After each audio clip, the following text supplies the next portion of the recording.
Good morning, all. It's now 10:01 in Washington, D.C., and the hearing of the Readiness Committee is called to order. First, some administrative and technical notes. Members are reminded that they must be visible on screen within the software platform for the purpose of identifying verification. Members must continue to use the software platform's video function while attending the hearing unless they experience connectivity issues or other technical problems that render the members unable to fully participate on camera. If you experience technical difficulties, please contact the committee staff for assistance. If I experience technical difficulties during the hearing, Mr. Courtney, heads up, you have agreed, whether you know it or not, to take the gavel until I can reconnect. When you are recognized, video will be broadcast via the television and internet feeds. You will be recognized as normal for questions. But if you want to speak at another time, you must seek recognition verbally. Please mute your microphones when you are not speaking, and remember to unmute prior to speaking.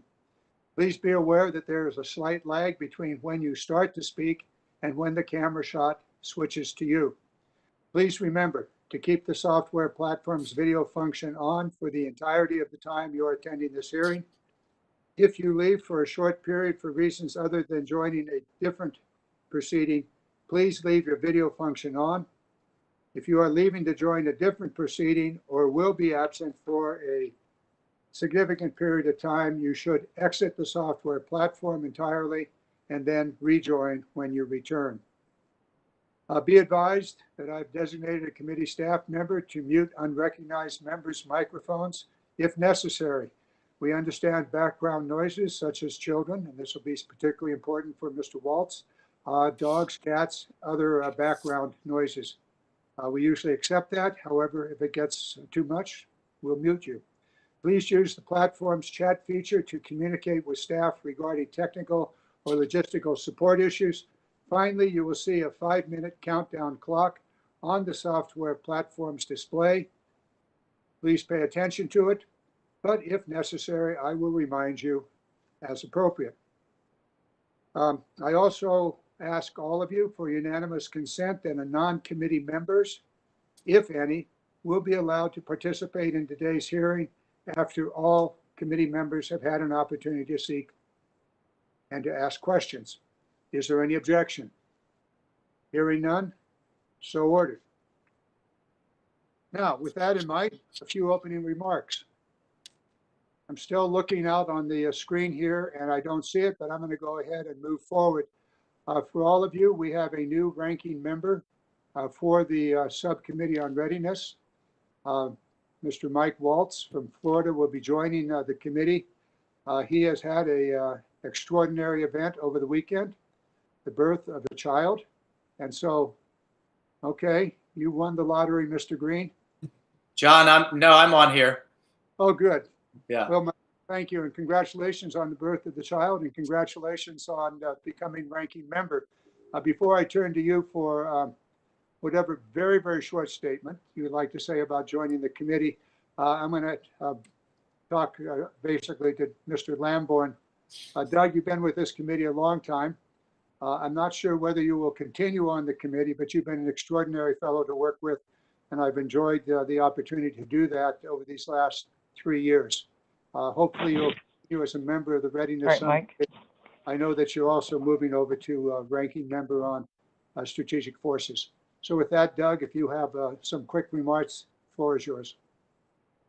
Well, John, first of all, I want to thank you. You've been great to work with. I've been a colleague of yours on this committee for more than 10 years, and I've seen time and time again here in Washington, D.C., in committee, in full committee, on the floor, and all over the world as we've had briefings military related. You really have a heart to support the military, to make sure that our men and women are the best equipped and trained in the world.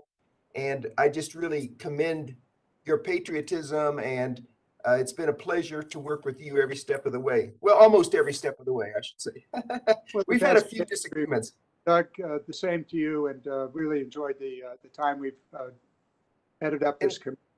And John, if I could also just real quickly, I want to thank my staff, Ian, Whitney, and all of the professional staff for the great work they've done. I want to welcome Mike Waltz onto the committee and as ranking member. I know he'll do a fantastic job, and I look forward to being a colleague of his as I move over as ranking member, like you said, on this Strategic Forces Subcommittee. And lastly, Readiness Committee is a wonderful subcommittee. It has almost a $300 billion portfolio, and that's just critical in this day and age as we look at the need for our military to continue to be the best in the world. And so it's a wonderful assignment. I'm happy to have participated. John, back to you. Thank you, Doug. Mike, you will have an opening statement in a few moments, but if you'd like to address the committee briefly about your new assignment, please do so. Well, as I've talked to many of you, being on this committee is one of the primary reasons I ran for Congress. And being on armed services, I think the #1 job of the federal government, in my personal opinion, is to keep the country safe. And I can't think of any more noble calling than to make sure the men and women downrange right now as we speak, who are dependent on us to make the right decisions and conduct appropriate oversight to make sure they have the training, equipment, and the resources that they need. So just really, truly my honor in every sense of the word.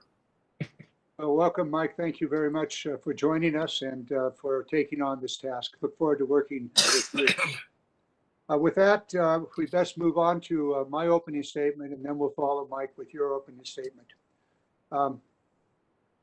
Today, we're here to talk about the Red Hill Fuel Storage Facility at Pearl Harbor, Hawaii. Not only will we delve into the recent fuel releases from this facility, the subsequent contamination of drinking water that sickened thousands of people, displaced thousands more, and the Navy's response to all of this. But we will also discuss the broader issues of whether it is possible to make Red Hill safe enough for continued operation. In addition, we will begin the conversation about whether long-term continued operations is the best use of taxpayer resources. Before we get into the recent event, it is worth starting from a common framework of reference. Well, why does Red Hill exist in the first place? Even before the attack on Pearl Harbor, the United States had grown concern about the vulnerability of above-ground fuel storage tanks. In 1940, the construction began on the Red Hill Bulk Fuel Storage Facility, a one-of-a-kind engineering innovation that would secure the fuel from enemy aerial attack. The facility holds 250 million gallons of fuel in 20 steel-lined underground tanks encased in concrete. These tanks are connected to 3 gravity-fed pipelines running 2.5 miles to Pearl Harbor fuel piers. However, a statistic less commonly quoted by the DoD is that the facility is also 100 feet above the groundwater aquifer that provides water to the residents of Oahu. Thus, it has always been the responsibility of the military to ensure that these tanks are maintained in a manner that not only protects the wartime fuel supply, but the people of Oahu's water supply. In January 2014, 27,000 gallons of fuel were released from one of the 12.5 million gallon storage tanks due to an operator error during routine operations. Since then, the Navy has been under an order by the EPA and the Hawaii Department of Health to modernize and to make safe the 80-year-old facility. The Department of Defense has spent hundreds of millions of dollars to update the facility, the technologies and operating procedures at Red Hill. During the time between the 2014 release and the most recent releases last year, the Navy repeatedly stated that these investments would ensure that Oahu's drinking water was safe. Unfortunately, as we have watched this crisis unfold over the last 3 months, it is apparent that that was not the case. While the Red Hill facility was an astounding feat of engineering in the 1940s, is it still the right solution for near-peer contest in the mid-2000s? Can billions of dollars of United States taxpayer money be asked to invest in this facility? Could it be better used in finding a new innovative engineering feat for this millennium, suitable for modern warfare?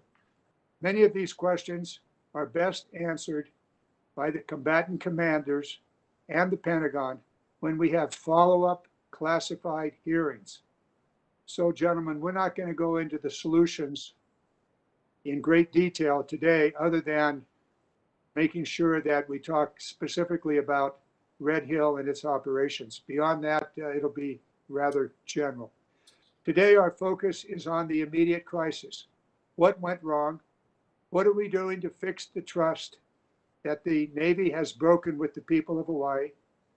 How have you, the Navy, addressed the needs of the sickened and displaced military families? How are you, the Navy, conducting cleanup? And is there a pathway to bring Red Hill operations back online in the near term? In addition to answering the current crisis, we will also be laying the groundwork for our follow-on discussions about Red Hill's long-term future. Specifically, is it possible to operate Red Hill safely? What will it cost?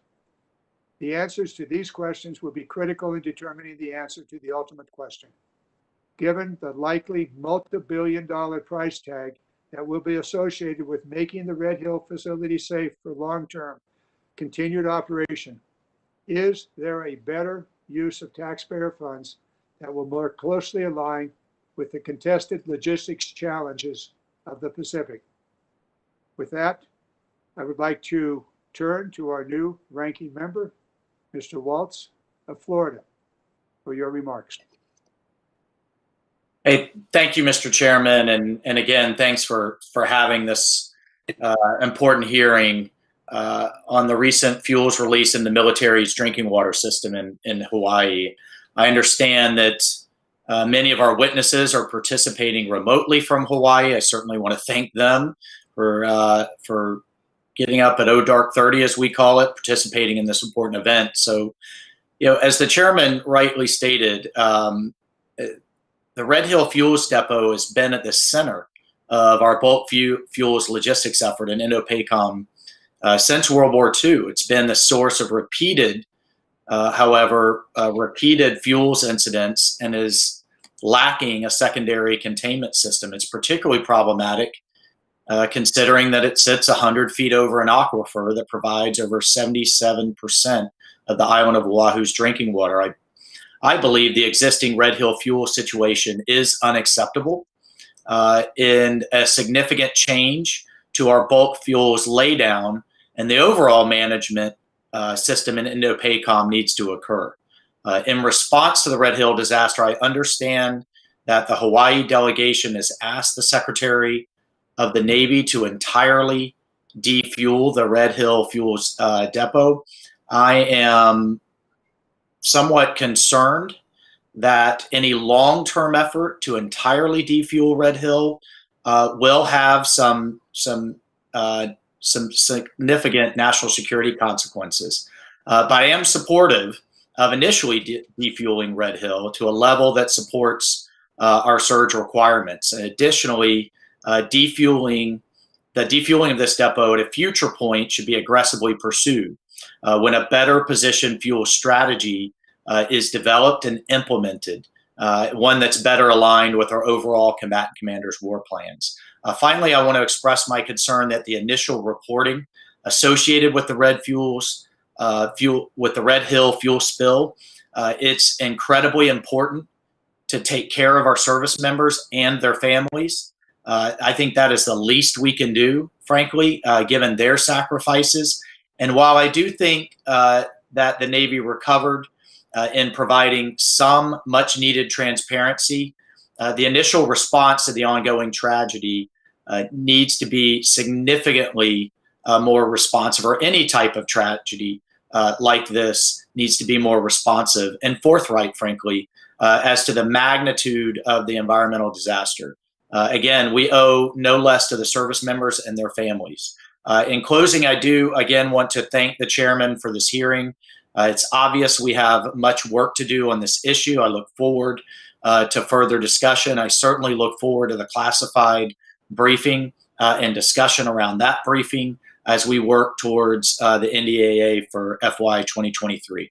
Mr. Chairman, with that, I yield back. Thank you very much, Mr. Waltz.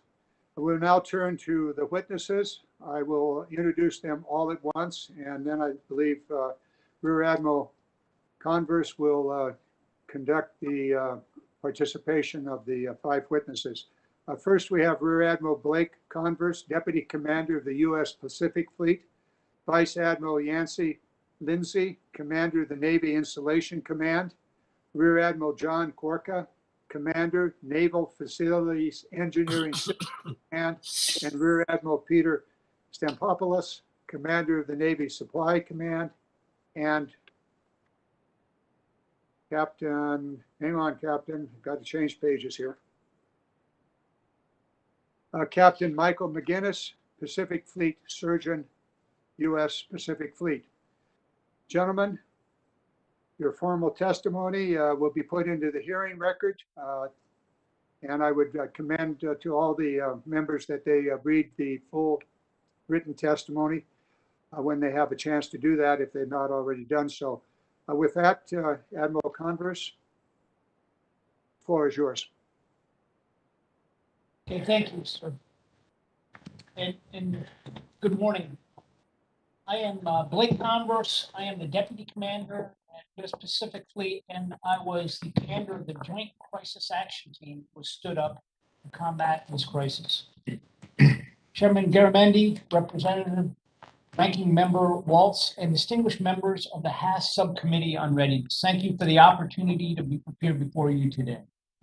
Your strong support for the work we do ensures our Navy has the capability to carry out vital missions around the world to protect and advance the national security interests of the United States.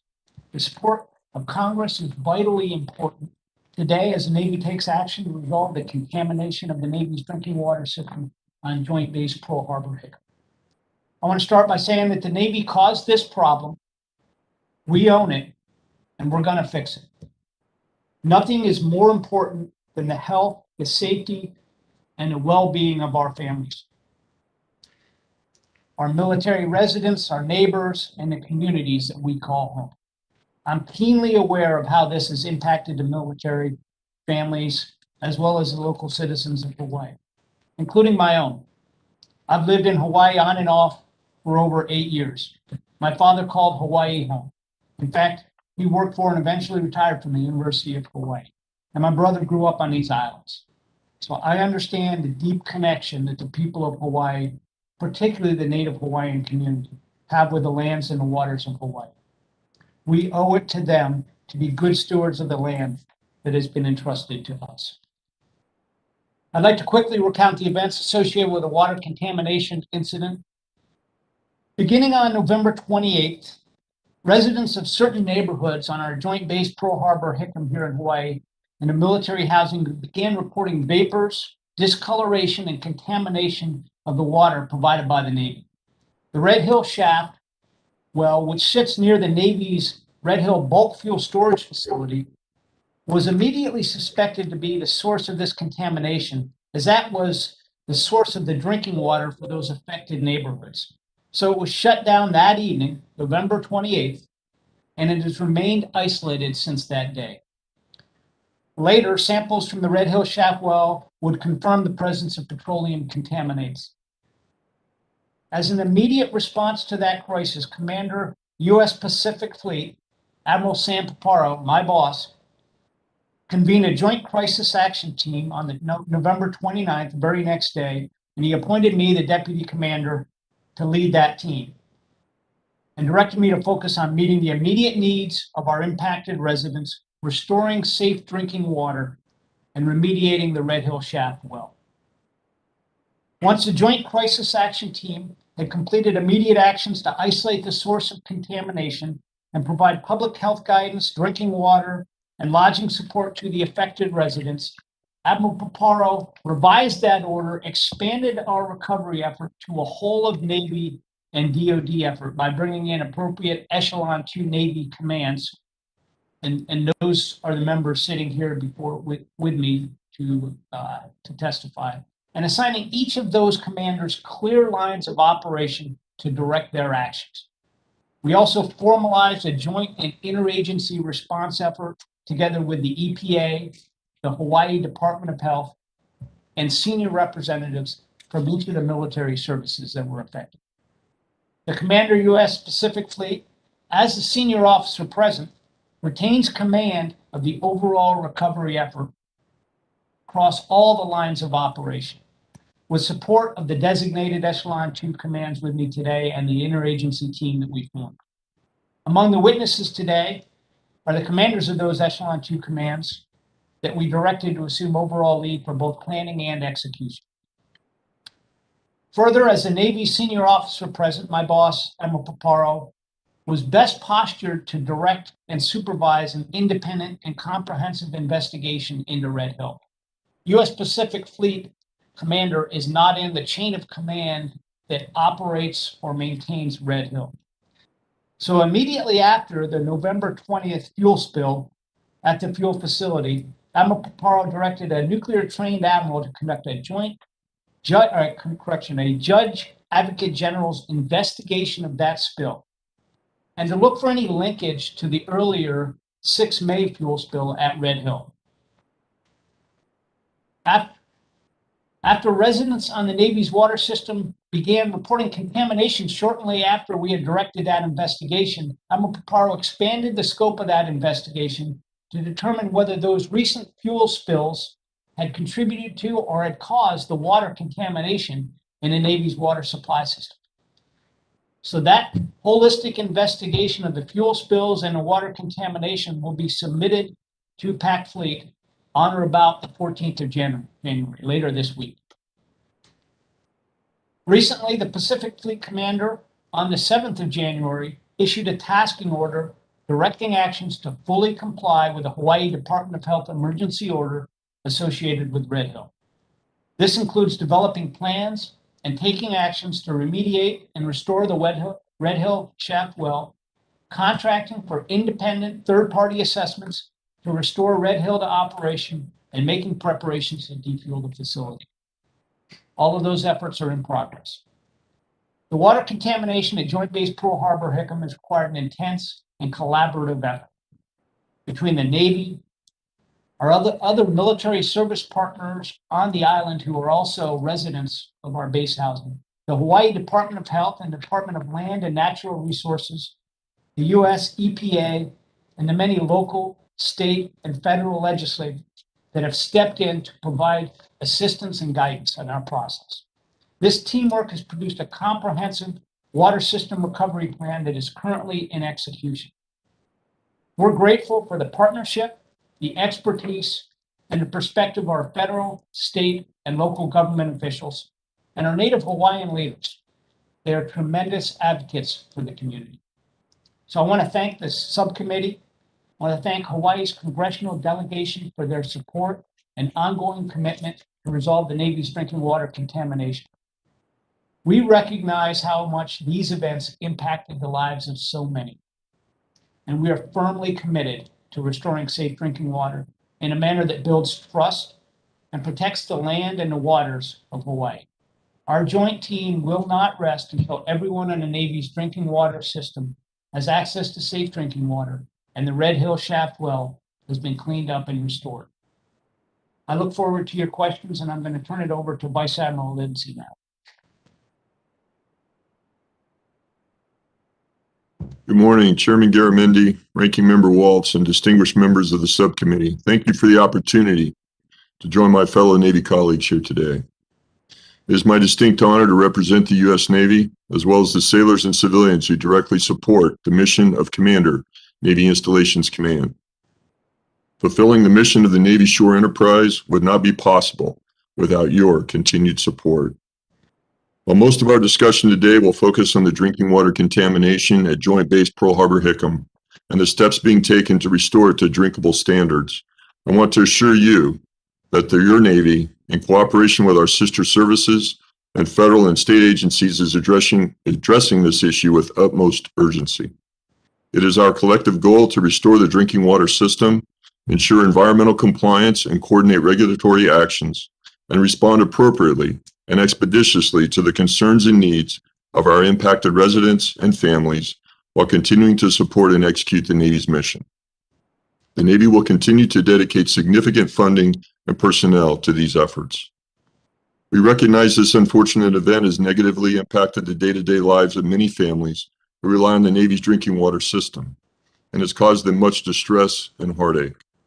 While in Hawaii over these past 4 weeks, working the Navy's response, I spoke to many of our sailors, soldiers, and their families.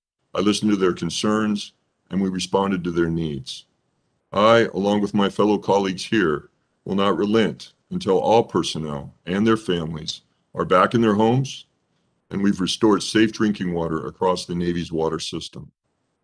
A few of the immediate actions that were taken with our sister services and non-federal entities to support affected personnel and their families include enabling temporary lodging for those in need, including a number of contracted local hotels, continued to distribute bottled water and bulk water on a daily basis, stood up an emergency family assistance center and call center, established alternate shower and laundry services in several housing areas, provided bottled and or bulk water to off-base residents, schools, etc. on the Navy's drinking water system, and facilitated support to personnel and their families through the Navy Marine Corps Relief Society, Armed Services YMCA, USO, and Navy League, among others, including local businesses and community groups looking to help. These are only a few of the resources and services that have been provided to the 9,000 plus households affected by the drinking water contamination. There's nothing more important than the health and safety of the people and the community that relies on our drinking water system. Therefore, we will continue to move forward aggressively and deliberately, make adjustments, and apply other services as appropriate to help address their needs. It is also our goal to ensure environmental compliance every step of the way. Therefore, we remain committed to working closely with our partners at the Hawaii Department of Health, Hawaii Department of Land and Natural Resources, U.S. Environmental Protection Agency, and other state and federal agencies, alongside our sister services, as we restore the Navy's water system and conduct Red Hill well remediation efforts.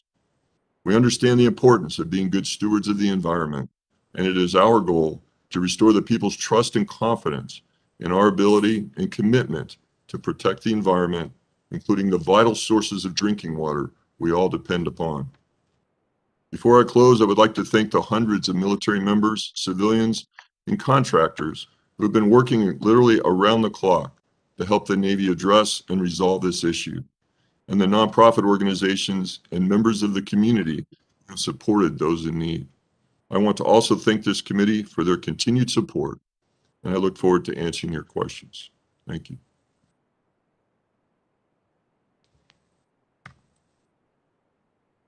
Thank you.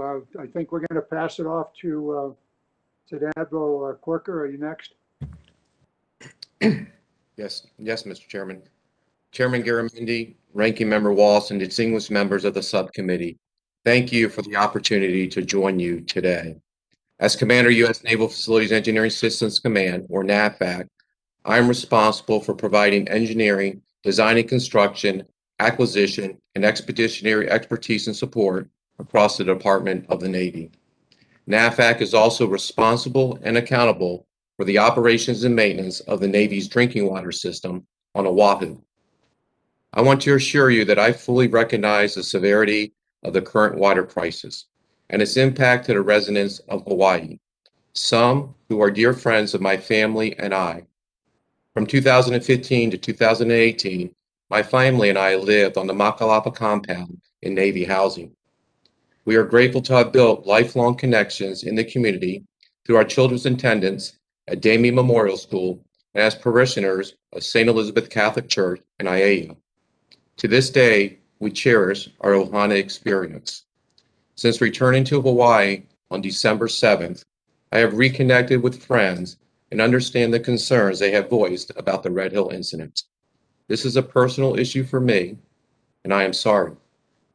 As an immediate response to the crisis, Commander, U.S. Pacific Fleet Admiral Paparo charged me with the specific responsibilities to restore the water distribution system, remediate the Red Hill well, and protect the aquifer. To address these lines of operations, the entire Navy team has responded with a sense of urgency. However, we are not doing this alone. Our efforts are being performed in collaboration and coordination with state, federal, and DoD partners, including the Hawaii Department of Health and EPA Region 9. Their expertise has been instrumental in the response and recovery, and I commend their dedicated mutual commitment to our ongoing actions. I fully envision this collaborative partnership will continue into the future. The Navy has a comprehensive and transparent recovery plan, and we are executing our mission. My written testimony provides specific actions taken today, and I am prepared to discuss them in greater detail during this hearing. The importance of restoring safe drinking water is absolute. Our service members, civilian workforce, families, and the local community who support the military are our greatest assets. I pledge my commitment to continue to work alongside other service counterparts and our regulatory partners to deliver safe drinking water, return our families to their homes, remediate the Red Hill well, and protect the aquifer. I thank the leadership and membership of this committee for your continued commitment, interest, and support. It is a high honor to work with each of you, and I look forward to your questions.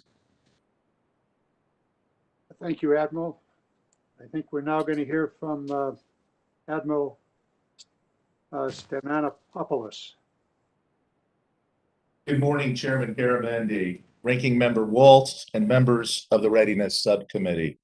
I am Rear Admiral Peter Stamatopoulos, and I am the commander of the Naval Supply Systems Command located in Mechanicsburg, Pennsylvania. I appreciate the opportunity to appear before you to discuss the Red Hill water contamination in Hawaii, and thank you for your continued support of our military and their families.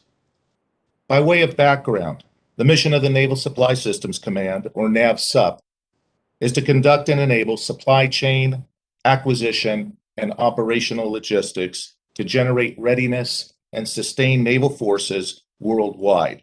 NAVSUP oversees 11 subordinate commands. Through one of its subordinate commands, NAVSUP Fleet Logistics Center, Pearl Harbor, it directs and manages the day-to-day fueling operations within the Red Hill bulk fuel storage facility. This is done in coordination with other commands to include Commander Naval Installations Command, or CNIC, and the Naval Facilities Engineering Command, NAVFAC, as well as with the Defense Logistics Agency, or DLA. It is a team effort to safely run this critical infrastructure facility and to illustrate in our various responsibilities in the most simplistic way, it can be likened to a very, very large and complex industrial petroleum plant.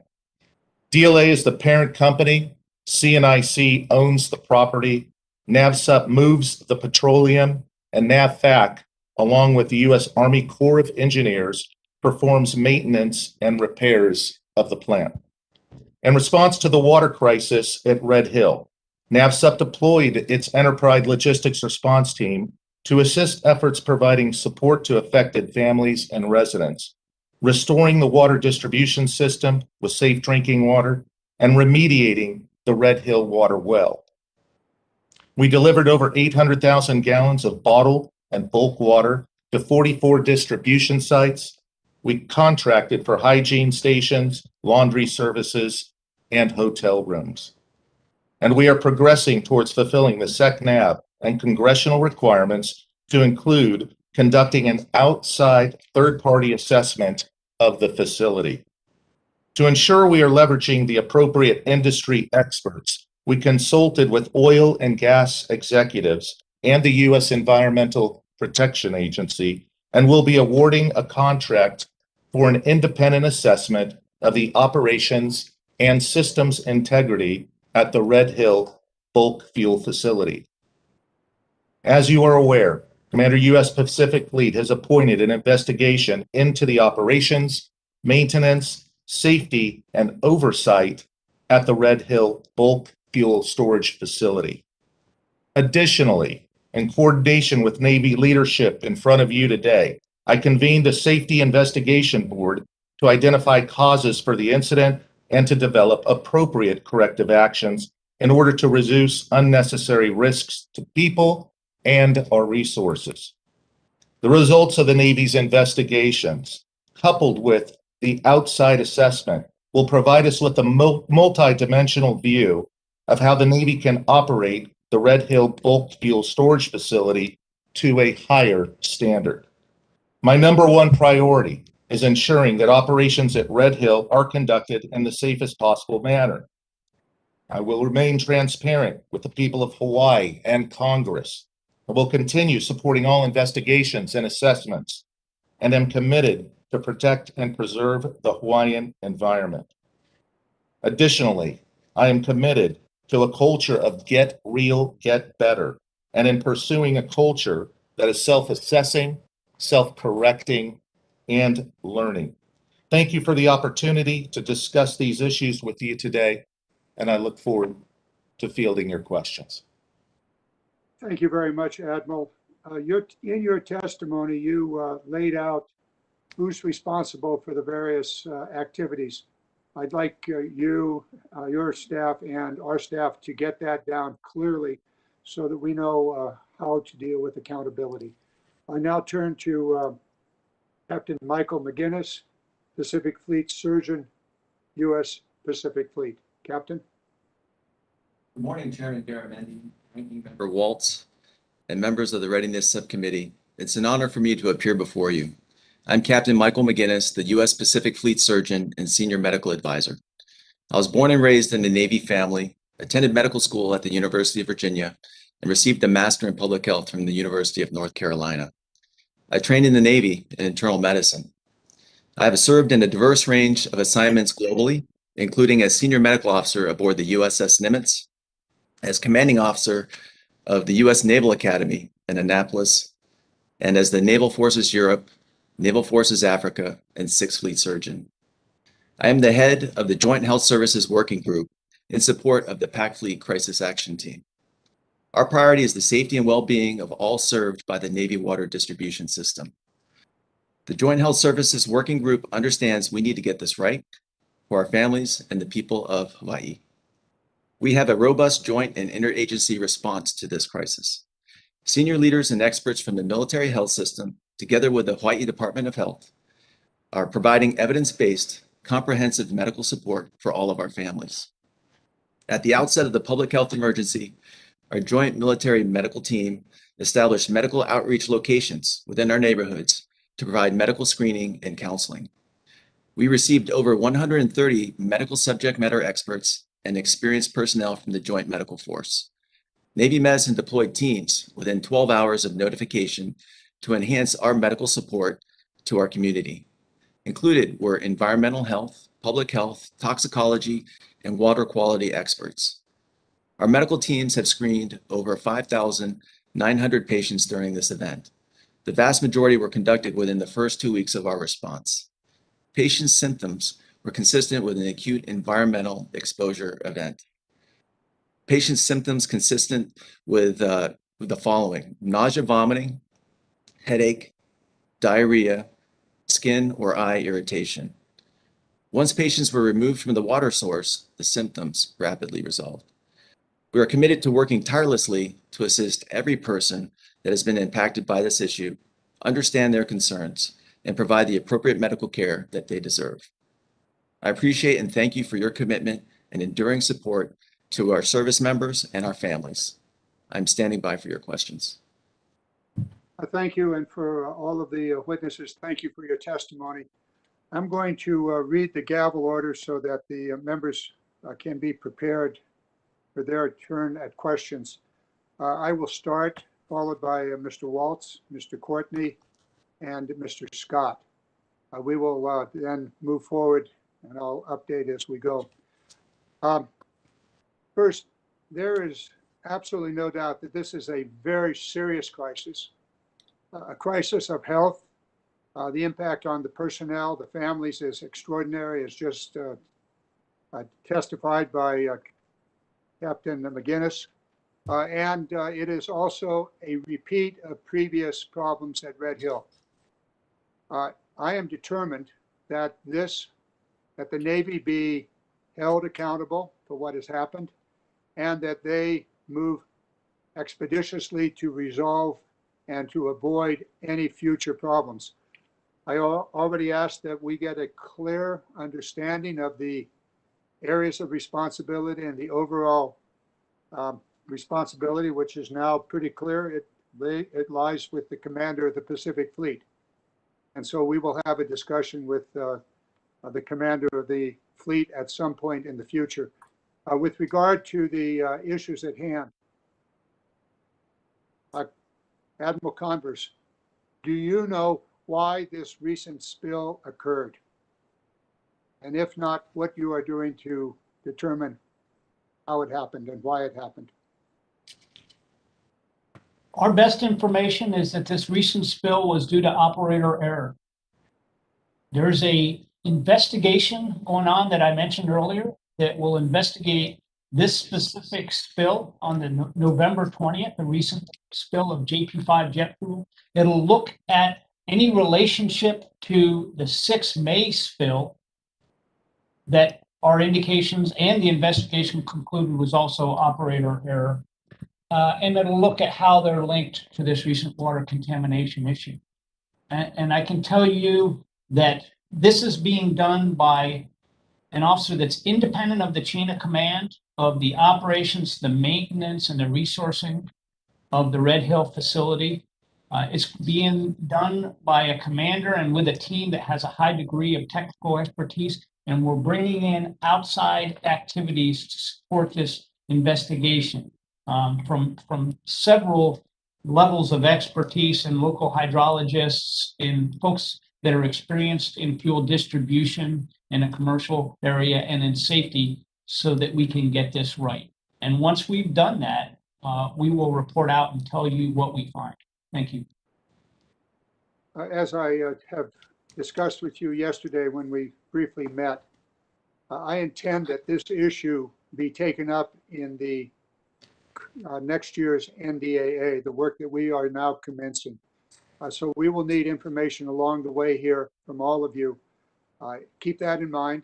I am not going to allow deadlines to be waived. We're going to hold you to the deadlines that are presently laid out. I do not want another year to go by without the NDAA providing the specific authorities and money necessary to resolve this issue. With that, I'm going to turn to Mr. Kalehi for 2.5 minutes, and then we'll come back to Mr. Waltz. Excuse me, I'm not going to do that now. I'm going to turn to Mr. Waltz for his opening questions, and I'll come back to you, Mr. Kalehi. Mr. Waltz, please excuse me for my brief absence of proper status. No problem, Mr. Chairman. So I'm not sure. I'll just throw this out to the panel.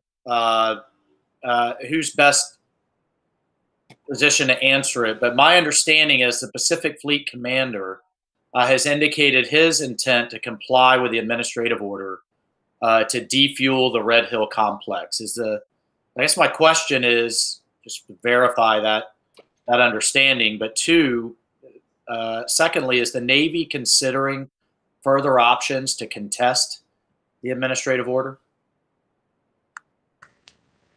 I'll take that, sir. So yes, we are in receipt of the emergency order issued by the Hawaii Department of Health, and we are taking action because that is a lawful order to comply with that. So on the 7th of January, Admiral Paro issued a directive to subordinate commands and within his staff to start initiating efforts. And in fact, we had already begun taking efforts as early as the beginning of December on many facets of that, based on an order by the Secretary of the Navy and just some prudent practices associated with it that would have gone, even without an order, a long way towards complying with the ultimate elements of the order. So yes, we are complying with the order.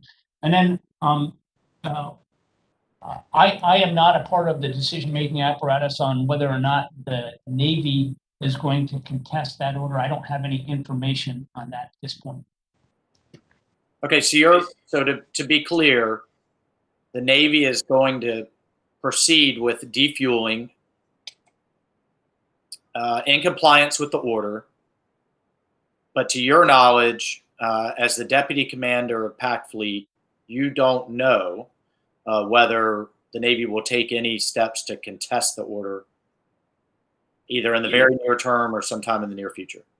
Yeah, so the decision on whether to contest the order has to take into account the strategic importance of Red Hill, the alternatives, and a number of factors that are associated with the combatant commander's responsibilities, and ultimately the Secretary of the Navy and OSD will have to make a decision on that. And, I am not a part of that decision making, and I don't have any information right now. Sure.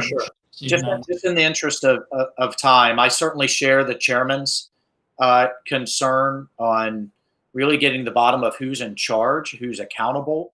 By my count, Admiral, forgive me, but Stamatopoulos listed 5 organizations that have, they're somehow their hand in this jar. I think that's something we need to take a hard look at.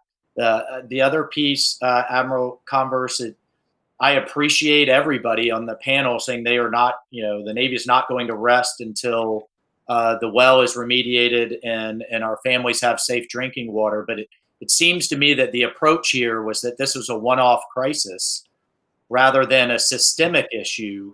And I realize we're going to have a follow-on classified brief, but understanding that this may be an opportunity to address systemic issues with the fuels laydown across Indo-PACOM, that this may be an installation issue rather than an operator issue.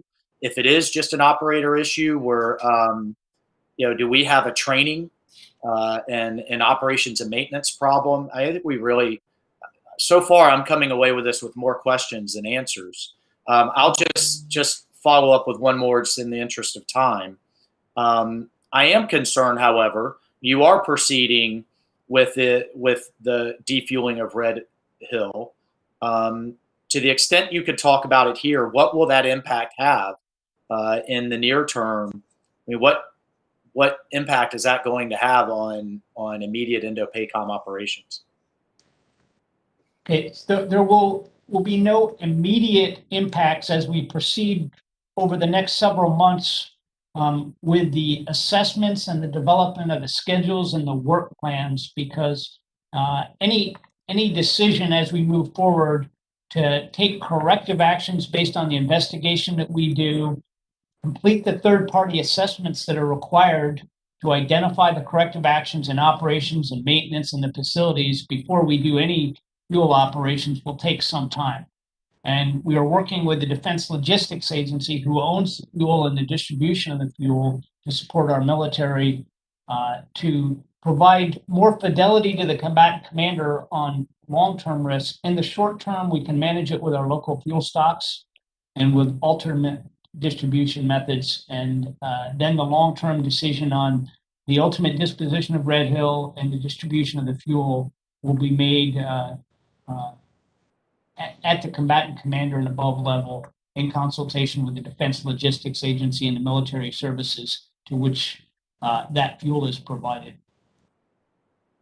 Yeah, thank you, Admiral. And I would certainly share the chairman's sentiment that I think it would be preferable for the Navy, for DLA, for OSD to very transparently and expeditiously come to the committee with your plans and drive that process rather than the committee driving the process for you. But I mean, one way or another, this is going to move forward, and the current situation is unacceptable. And thank you so much, Mr. Chairman. I yield my time.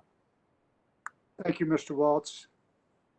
As I said a moment ago, the current gavel order is Courtney Scott, and then we'll move beyond that. Mr. Courtney, you're up. Thank you, Mr. Chairman, and thank you to all the witnesses, and appreciate the sincerity of all your remarks here. this morning, DC time. I would like to just note that the chairman, I think, has really had the committee on this issue for a really good month or so. And I also, as John knows, Mr. Cahaley joined us in California with Navy leadership back on December 5th, who, I just have to say, publicly is just doing an outstanding job, along with his colleagues in the Hawaii delegation, Senator Hirono, Senator Schatz, Mr. Case, who's with us here today. I honestly, I think the urgency and the acceleration of efforts which the Navy has done in December is, in my opinion, a large part due to their advocacy on behalf of their constituents. I just would like to ask a couple of questions. Admiral Converse, again, you listed a pretty impressive list of response in terms of, taking care of lodging, water distribution, family assistance center, showers, laundry. Admiral Korka, again, you described what's been, being done in terms of just, securing the actual, fueling and water distribution system. Admiral Converse, how much does this cost to date? Do we have a tally in terms of just where we stand in terms of expenditures?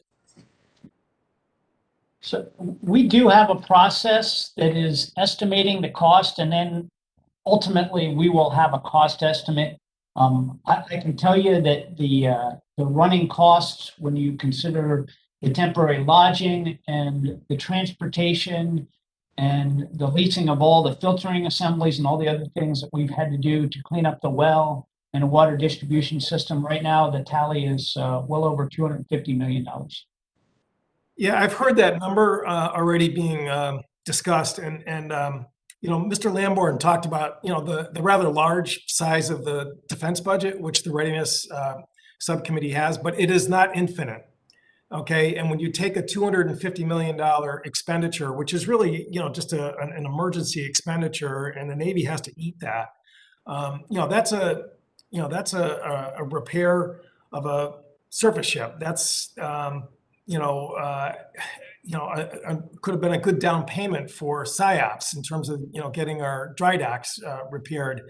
And and thank you for the answer, by the way. I mean, that transparency I think is really important right now. But projecting forward, I mean, obviously the meter is going to be running for a while, and as we try to balance as a subcommittee, what are next steps, and obviously the status quo is costing us a fortune. As aside from just the human costs in terms of our Navy and Army and Air Force personnel and their families. So that's something hopefully, Mr. Chairman, moving forward, we are going to continue to get updates as this process continues.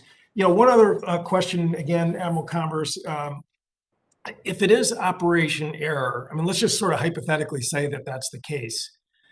On a given day and a given shift at Red Hill, what is the number of personnel that are there? How many Navy supervisors are there? How many civilian defense personnel are there? I mean, this is an incredibly sensitive fueling capacity, which Mr. Waltz, I think, really powerfully described. And obviously it's exposed and vulnerable to the water drinking. I mean, what are we doing there in terms of manning on any given day?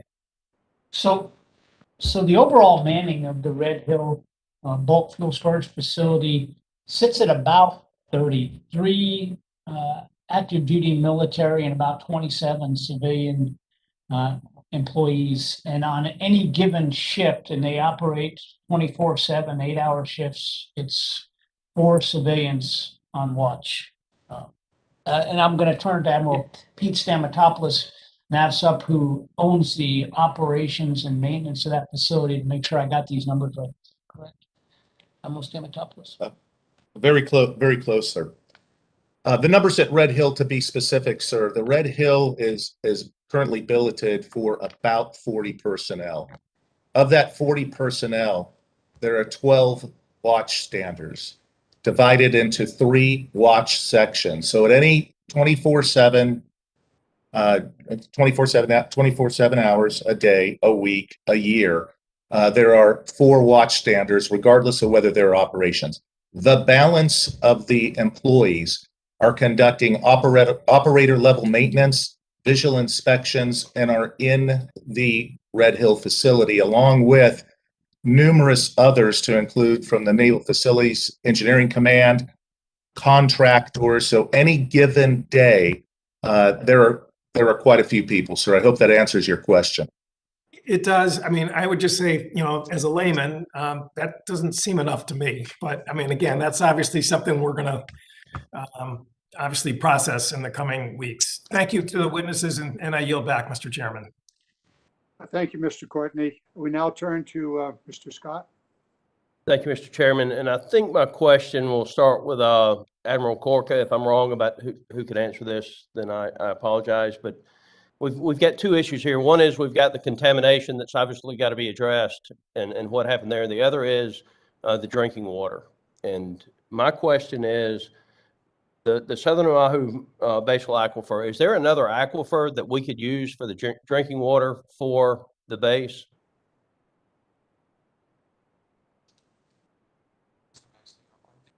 System for the Navy is comprised of about 250 miles of distribution. We actually have 7 storage tanks, and we actually have 3 pumping wells that we use. So 2 of our 3 pumping wells have been secured. And so right now we're supplying our demand through 1 pumping well that we're using today. So it has that our demand is 20 million gallons a day. And so that one that's in line represents about is handling 80% of our load right now. So that is how we're operating right now. Okay, so 2 of the 3 then have been contaminated, and 1 is not contaminated. Is that correct?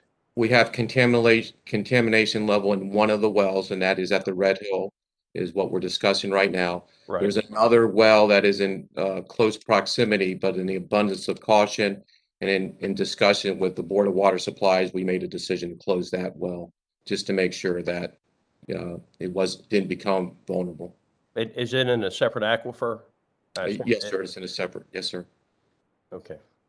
But it would be possible then to use the 2 wells, assuming that they were not contaminated, if Hawaii agrees and our testing shows that those 2 wells are safe for our people. Is it possible then to use those wells to supply the water that our men and women need on base? We can supply it, sir, but we would probably have to work with some restrictions in our demand. So the irrigation may have to be secured. So we would have to monitor that very closely. Okay. All right. So there are 20 tanks on the facility at any given time. As I understand it, about 5 of those tanks would be empty. When those tanks are empty, do we do regular inspections on those tanks?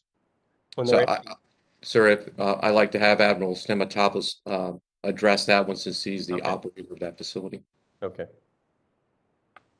Thank you for the question, Congressman.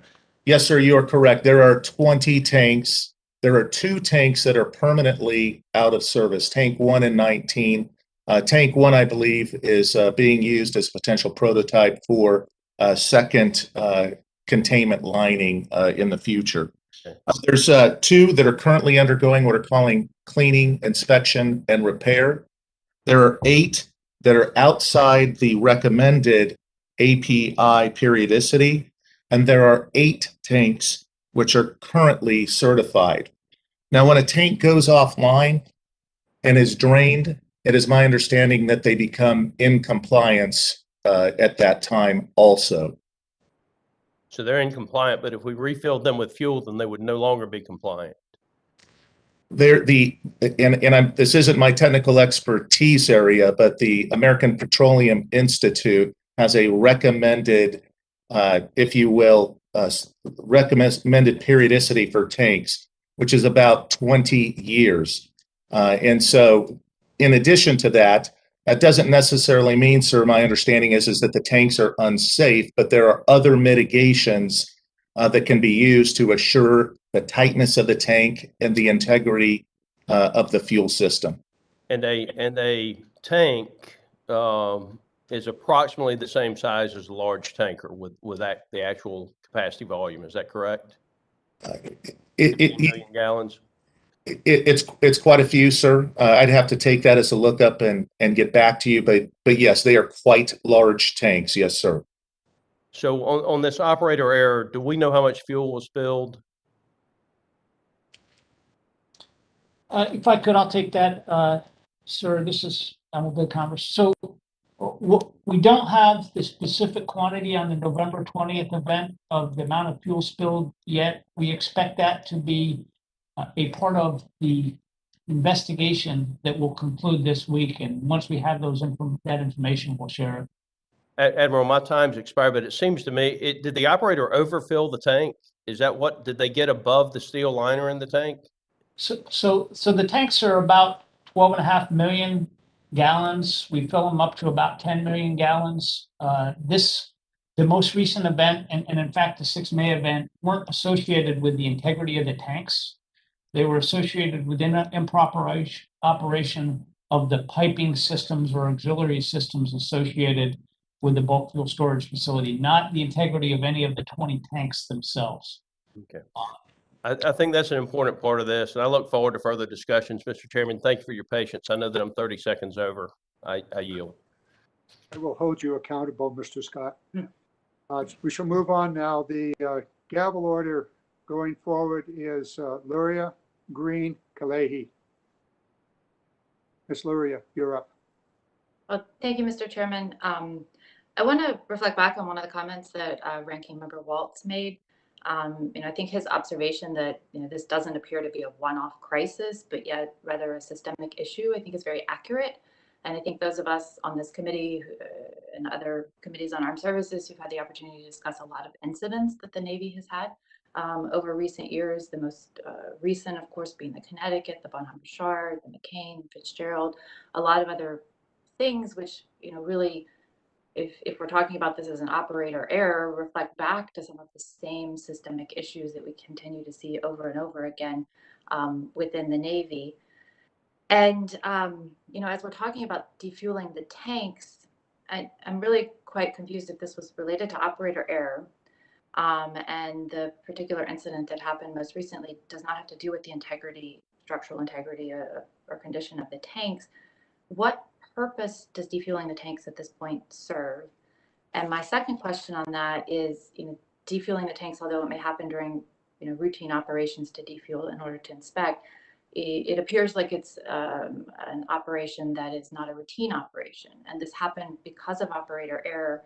What additional supervision, additional procedural measures are being put in place during these non-routine operations during this tank draining to ensure that we have extra eyes on and extra measures in place to make sure that we don't have additional incidents? Okay, ma'am, I'll take that. So first, I think that the insight that Representative Waltz and you have identified that, hey, there seems to be some systemic operational issues. That is precisely why Admiral Paparo pulled this recent November 20th fuel spill up to his level, even though he's not in the chain of command on the management, operations, or maintenance of this Red Hill facility, and directed the investigation as a senior officer present, because he was concerned that we had a 6 May event. There's a possible relationship to this November 20th event. This is a strategic fuel facility for the entire military, not just the Navy. So we need to understand and not treat these as individual isolated incidents and take minor corrective actions, but treat these as potential systemic issues, get to the root causes and fix those problems. And that's precisely why he directed this investigation, even before we had the water contamination issue. The second piece to that is there risks of operating these tanks and defueling them if we haven't identified the causes of these recent fuel spills and corrected them? I think that's also a concern. It's part of our investigation. It's also part of the third-party assessments that we're conducting that were directed by the emergency order and were actually directed by the Secretary of the Navy. And those are focused on the operations and maintenance of the facility. And it's going to bring in third party. We have gone through the work of soliciting bids for that third-party assessment. And we're going to place them under contract shortly, and they're going to come in with expertise, hopefully, depending on the vendor we select, from the oil and natural gas community, from commercial practices and fuel distribution, and provide a separate assessment of our operations and maintenance to inform the corrective actions that we need to take in manpower, in our operating procedures, in our training, and in the safety features and the design and the environmental protective measures we take of the facility itself to make sure before we start defueling operations or any operations at Red Hill that we can do it safely.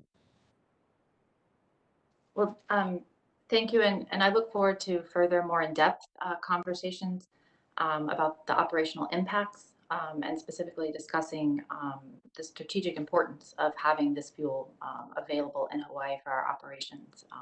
So thank you to our witnesses today, and I do think that this is part of a much larger systemic issue that we've been seeing repeated occurrences of over recent years in the Navy. So I'm hopeful that this will provide some additional insight, but we also really need to provide not just recommendations, but take action on those corrective actions recommended by investigation after investigation after investigation that has, pointed out these shortfalls in our operating procedures, compliance, and training. So thank you again. Thank you, Ms. Luria. We now turn to Dr. Green. Thank you, Mr. Chairman, and thanks for putting this committee hearing together. I want to echo your congratulations to my colleague, Mike Walls, for the new member of his family, and of course, for being selected to be the ranking member of this committee. I think it's an excellent choice. Mike, as a former, or as a Green Beret, I guess you're never a former Green Beret, Mike, just like you're never a former Ranger or Marine, understands that readiness is a sort of 5-component to readiness. Right people with the right health and abilities to do the mission, the right equipment, the right training, the right doctrine, and almost probably more importantly, the right leadership. And this issue here at Red Hills hits on many of those components to readiness and thus readiness. And I think the most burning question to me, and I throw it out to any of the members of the panel, right now, this challenge, confronting this challenge, what impact to INDOPACOM's ability to do its mission? What is the impact? Are we deterred in any way in our ability to meet the challenge from China in the Indo-Pacific? In the short term, there is no immediate impact to our ability to do our mission. Our day-to-day peacetime operations are supplied by our tank farm that's on the waterfront, not associated with the underground tanks with the Red Hill bulk fuel storage facility. There is going to be a separate brief to the members, and it's going to be at the classified level that's going to address the strategic importance of the Red Hill bulk fuel storage facility and its place within the more broad military fuel distribution system. And I'll defer to that to talk about the long-term impact of ceasing operations of Red Hill and of potentially defueling it or shifting the fuel elsewhere. I would assume then that perhaps discussing the various courses of action that can be taken that are being considered probably could be deferred or punted to that classified briefing. But what I'm very interested in are what are each of the courses of action that you're presenting the decision maker to make. I know earlier you said it was above your, or someone else was making the decision on what to ultimately do. Perhaps in that classified setting, understanding all of the courses of action you guys are considering. If you guys wouldn't mind making sure we talk about that, then that would be helpful. One last question. The Army alerted its soldiers several days ahead of the Navy to stop drinking water, movement of personnel, etc. And I wonder why it took the Navy a few days to echo that or to also initiate that, and who is responsible for that delay? I'll address that also as the, on the day of the event, the 28th of November, there was, began to receive initial reports within the Navy of individual residents that were affected by some water contamination issue. And the Joint Base Pearl Harbor, Hawaii Base Commanding Officer sent teams out to each one of those sites to check on it. And then, unfortunately, at some point, with a small amount of information and not the full scope of an understanding of the impact, he determined that the majority of the distribution system was safe and it was impacting only a small number of residents, and he made that statement that evening. That was incorrect. He subsequently formally apologized for that assessment that he made on the ground based on the limited information he had. I will tell you that the very next day, once I was directed and stood up the Joint Crisis Action Team, my first step was to work directly with the Department of Health and our other service components. And that evening, we put out public health guidance that was aligned with the Department of Health, and it was aligned with inputs from our service components. So, we were all working aggressively to get the right information out. Were there miscues in communications? Yes. And was it impactful to our residents? Yes. And we're going to fix those in our TTPs. It was based on poor information and frankly, poor judgment.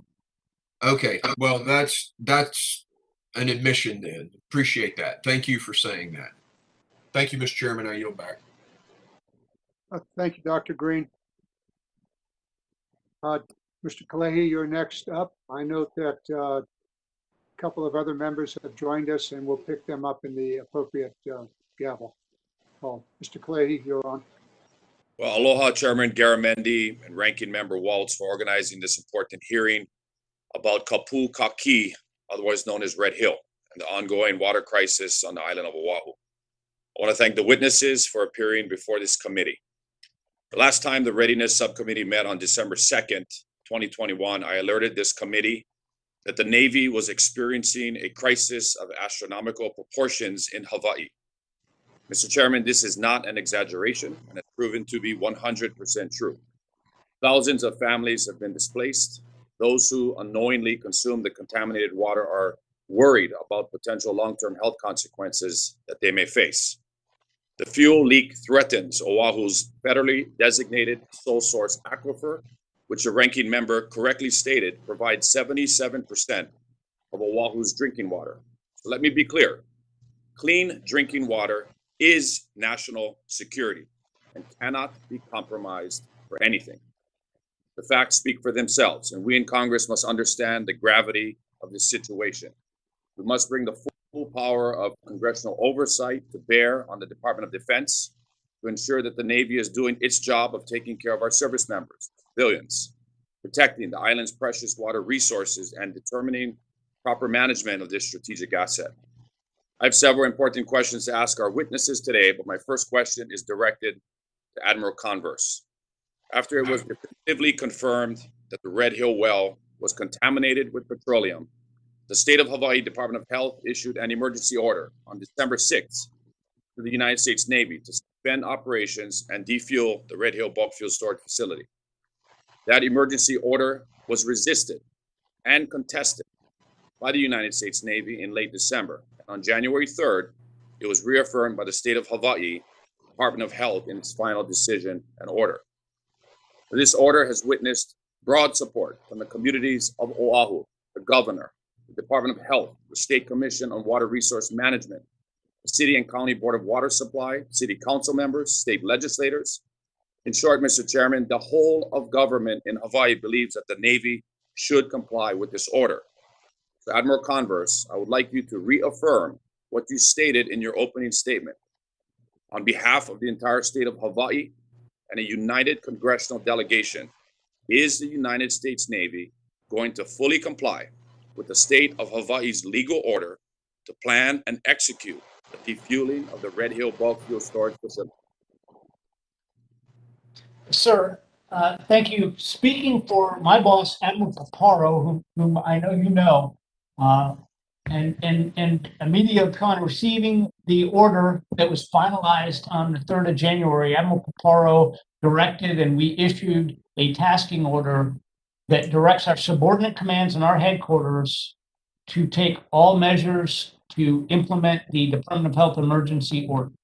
The well has been isolated and it will remain isolated until we've taken corrective actions. We're taking actions to establish a filtering system for the Red Hill Shaft well. We are aggressively pursuing the third-party assessments directed in the emergency order that will enable us first to identify and fix the problems associated with the operations and maintenance facility that caused the spills and the contamination, and that will allow us then to conduct further fueling and defueling operations, and that will set the conditions for the ability to defuel the plant. We're also conducting a broader third-party assessment in the overall operations and maintenance of the Red Hill facility and the environmental compliance associated with it. All of those actions are in progress in some manner, including the contracts for the third-party assessments. Well, I appreciate your affirmative answer, Admiral Converse. That is great news, and I'm sure the people of Hawaii greatly appreciate the Navy's commitment to fully comply with that order. Admiral Stamatopoulos, per the January 7th task order from the Commander of the Pacific Fleet, has NAVSUP identified an independent third party to assess the system integrity to develop a work plan and implementation schedule? Congressman, the technical evaluation process is just completed today. The Department of Health of Hawaii will receive notification of the highest technically rated vendor in that, and then we will seek awarding that contract here shortly after.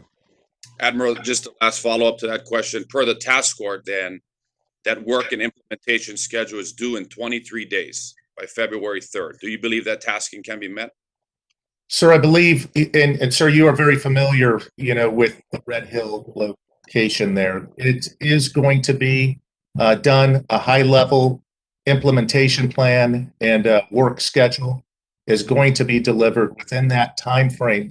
But as you're aware, the complexities of it may require more detailed engineering analysis if that comes to pass within that assessment. But there will be a high-level implementation plan and work plan, if you will, to move forward. Thank you. I hope that answers your question, sir. Yes, it does. Thank you. And mahalo, Mr. Chairman. I yield back. Before I move on to the gavel order, I want to thank you, Mr. Kalehi. You brought this to the attention of the committee early on. It was at the Reagan Defense Forum that we did set up a meeting with the Secretary of the Navy and the Chief of Naval Operations at your request and your leadership for the people of Hawaii and your very serious and appropriate concerns for them. I hope that we'll be having time to come back to you after we finish the gavel order. There seems to be a few changes in the gavel order. Let me see here. Mr. Moore, you are back, so you're next up. Thank you, Chairman. Yoshia, thanks, witnesses, for being here. Any of the questions I have can be directed to any of the witnesses. I will defer to you all for who you feel is best to respond. It's military families, and I see this a lot. I have a very important Air Force base in my district, and as I interact with the community, it's apparent, and it's military families. They don't necessarily take the oath of office, but they often are, and the spouses and children, they're forced to confront the hardships of military life. And I share the frustration and outrage of my colleagues that any military family lacked clean drinking water, the most basic necessities. And I hope my colleagues share my desire to identify solutions over sensationalism. And while immediate action, compensation, and remediation may all be necessary in response to this crisis, I would caution us against overreactions that may harm military readiness. So it's long recognized that Hawaii's remote location makes the state particularly susceptible to high commodity prices and supply chain disruptions. This became more clear throughout this pandemic. While much is needed to improve Red Hill's fuel storage capability, what alternatives are available for storing said fuel at a location that is not Red Hill? I can take that. So I can't prescribe the specific locations. What I can tell you, sir, is there is NDAA language that directs us to conduct a alternative study. And that study is, as I recall, directs to look at sites off of Oahu and off of the islands of Hawaii as well as within Hawaii. So that is a part of the assessment. And I can also tell you that INDOPACOM, who's the combatant commander and responsible for this area of operation, has directed the Defense Logistics Agency, who owns fuel distribution across the globe, to evaluate alternatives for dispersing this fuel and alternative sites for storing or alternative methods for storage, whether it be at a fixed site or within tankers that are globally distributed. So there are a range of efforts to support that question, and they're in progress, or they are being considered, and third-party assessments will be done to execute those assessments. Excellent, thank you. Well, there's always room to improve, but there's efforts to confront the military family housing crisis, PFAS, contamination. We've shown that the military is ready and capable of meeting challenges in response to crisis and oftentimes public outrage. Do you feel that closing Red Hill is an overreaction to a very legitimate issue that the military is capable of solving themselves? My perception is that we need to complete our investigation. We need to complete these third-party assessments directed by the Secretary of the Navy and in compliance with the emergency order. And that will allow us to understand the full scope of the issues we had with the current operations of Red Hill. It will allow us to assess the facilities.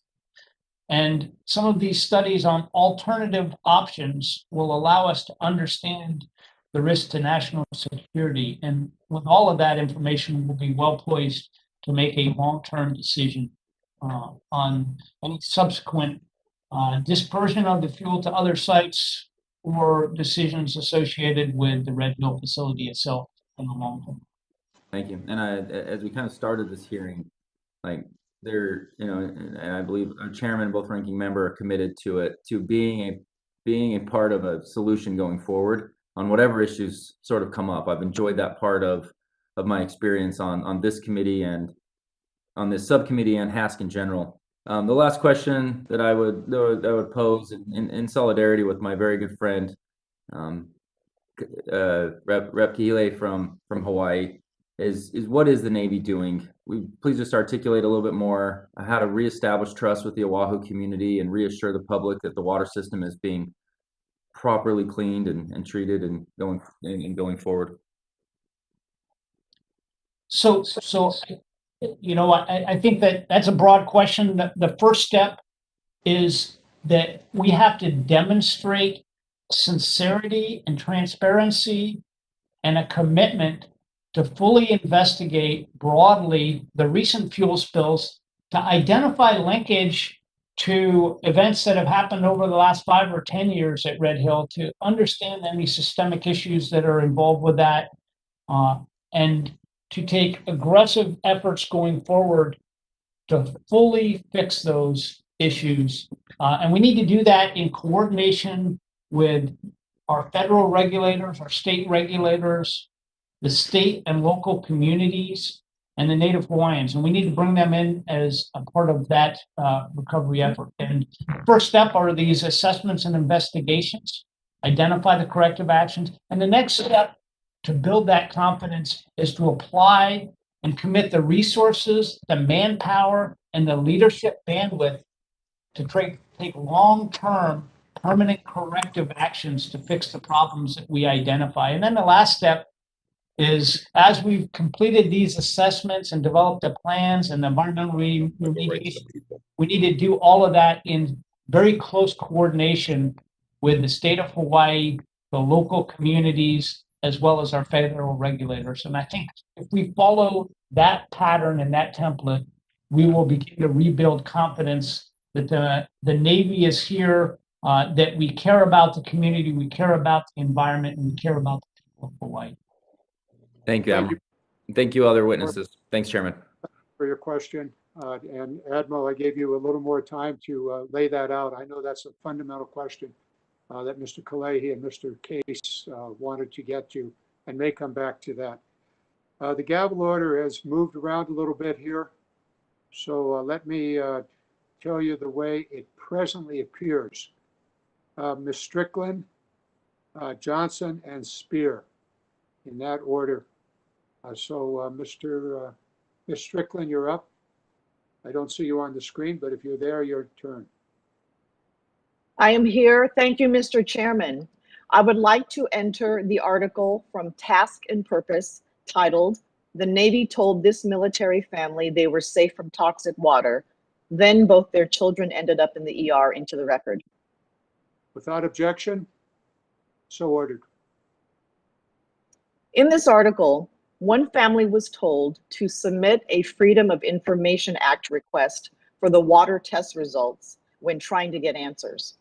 Vice Admiral Lindsay, thank you for your testimony. And we all know that we are here because we are fighting for a nation that is safe, just, and secure for those who serve in the military and for our civilian families.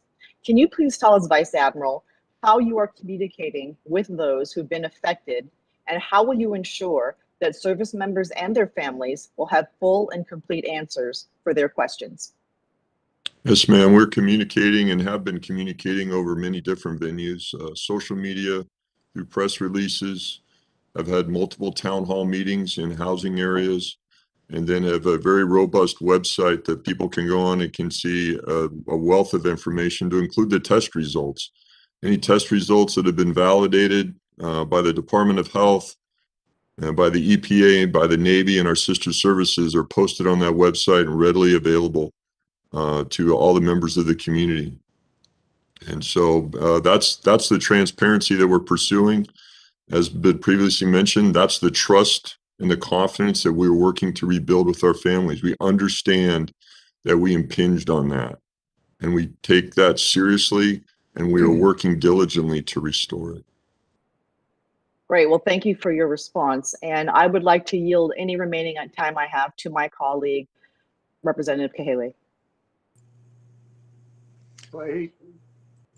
Hello, Representative Strickland, and I really appreciate the extra time. And I will stay on the subject that you started on in terms of readiness, because this is a readiness hearing, and it's important that we talk about those thousands of military families who have been displaced over the holidays. My question is directly to Admiral Lindsay. Since November 29th, our service members who have been living frankly, a nightmare. They were told that they could return home by Christmas. That's what the Navy initially said. That never happened. Then the new year passed, and so I'm asking for the thousands of military families and also civilian families, some of them who are living in homes without running water, others who have been displaced to alternate lodging, and many who are either staying down in Waikiki or in area hotels. When can those civilian and military families expect to go back to their homes, to have a home that is safe to be in, that has clean running water, and they can have the full confidence that it's safe to move back? Do you have an idea of when that is, Admiral Lindsay? Yes, sir. We want to make sure that the homes have drinkable water. And so we're working diligently with our partners at the Hawaii Department of Health and the EPA and our fellow services to, once we attain that drinkable water and it is safe to use, then that those families that have chosen to displace will be able to return to their homes. We expect that to begin occurring here in late January and proceed through the middle of February. Original estimates were not accurate because of the scope and scale with which we had to address the water system, again, in conjunction with our partners. And so that is the current timeline, late January to early February. And that schedule is posted on our website so folks can see it and be well aware of it. And we communicate that through the various venues we've been using to communicate. All right, thank you for that question. And Chairman, I can't see the time, so when I do hit my the remaining time left from the my colleague from Washington State, can you please let me know? You have I'll 2 go minutes. 2 minutes. All right. Thank you, sir. I'll go to a follow-on question for Admiral Stamatopoulos. And this talks about the structural integrity of the Red Hill tanks. In your earlier answer, you discussed the 20 Red Hill tanks. And it's important for my colleagues to know that there are 2 tanks that have not been in operation for many, many years, tanks number 1 and tanks number 19. Tank number 1 is the proposed prototype if there were to be a secondary containment type of prototype to be done. But when looking at the other 18 tanks that are or could be potentially put into operation, tanks number 3, number 4, and number 11 have not been inspected for approximately 40 years. So my question to NAVSUP is, or Navy Supply Systems Command, is why are these tanks still in operation, and how can you assure this committee and the people of Hawaii that tanks 3, 4, and 11 that have not even been looked at in the last 40 years are safe to use and meet current API 653 guidelines for bulk fuel storage underground facilities? Yes, sir. Thank you for the question. Yes, you are correct. There are tanks, as you mentioned, that have been out of periodicity for quite a long time. The AP, as I'm not an expert within the API area, however, the API 563, of course, is a recommendation, best commercial practice, and after an inspection is completed, that could be then the next inspection 20 years, as you're aware.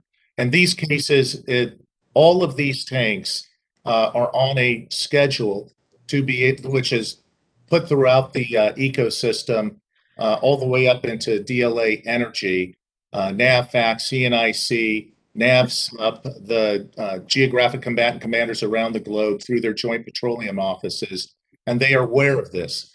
There are, as you know, sir, there are certain requirements for baseline activities, current operations, and then there are also war reserve requirements. So through that process, there are, if you will, shared risks, if you will, to determine which tanks will be up next in the clean, inspect, and repair cycle. And all that has to be balanced, if you will, with the geographic combatant commander's risk comfort, if you will. Great. Well, I would recommend that tanks 7 and 8 be the next on those lists, because those tanks are 4 years overdue from their last clean inspect repair that was done back in 1998. And there's a series of tanks, several of them, that were all done clean inspect repair in the late 1990s. And I don't know if that inspection repair process done well over 20 years ago complies with current API 653 or Department of Defense Unified Facilities criteria for underground bulk fuel storage facilities, nor do I think that any of those tanks have the required or the suggested polysulfide modified Novolac epoxy solution that has been applied to the interior of those tanks. So that would be my humble suggestion. But thank you, and I will yield back my time. Thank you, Mr. Kalehi. We're going to turn now to Ms. Hang on just a second. The gavel order keeps changing on me here. We're going to turn to Spear and Case, but before I go there, there are going to be a whole series and of specific requirements, information, questions like you've just raised, Mr. Kalehi. The committee will continue to work directly with the Navy on all of the details, the engineering details, the issues of inspections, as well as the question of operators. We'll work on that on a daily, weekly basis, and we'll come back at this in a classified hearing, probably in about a month. We'll deal with that. Ms. Spear, you're up next. Thank you, Mr. Chairman. My first question can be addressed to whomever is appropriately to answer. We've heard from families that they are receiving notices from TRICARE, from the TRICARE contractor, asking beneficiaries to submit third-party claims for the care they were provided after exposure. is the Navy prepared to address the follow-on costs associated with this disaster?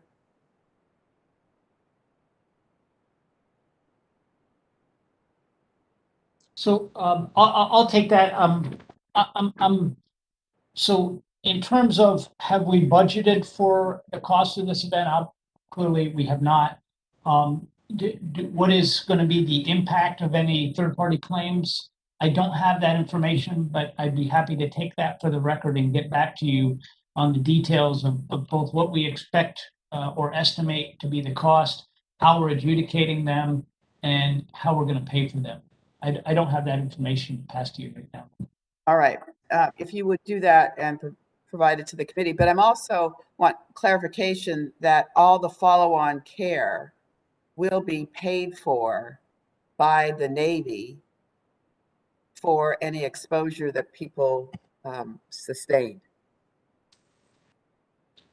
So I think that we can talk about Admiral Lindsay can talk very quickly about the claims process associated with that. And our Doc McGinnis can talk about the medical care for our active duty service members who are being treated. So first I'll go to Admiral Lindsay.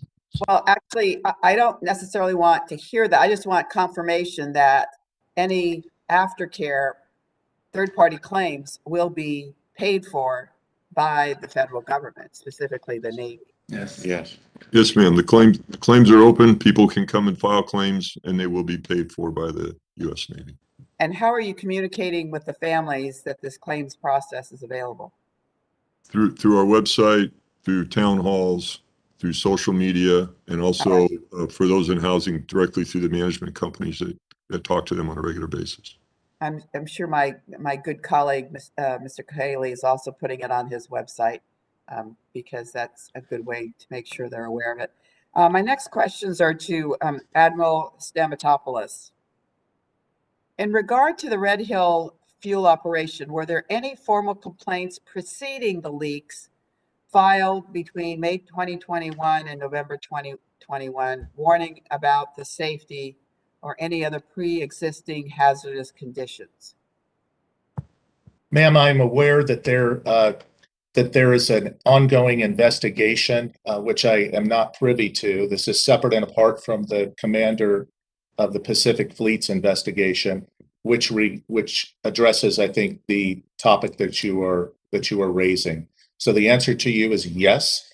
There's what I understand, an OGC investigation or IG investigation directly looking into that.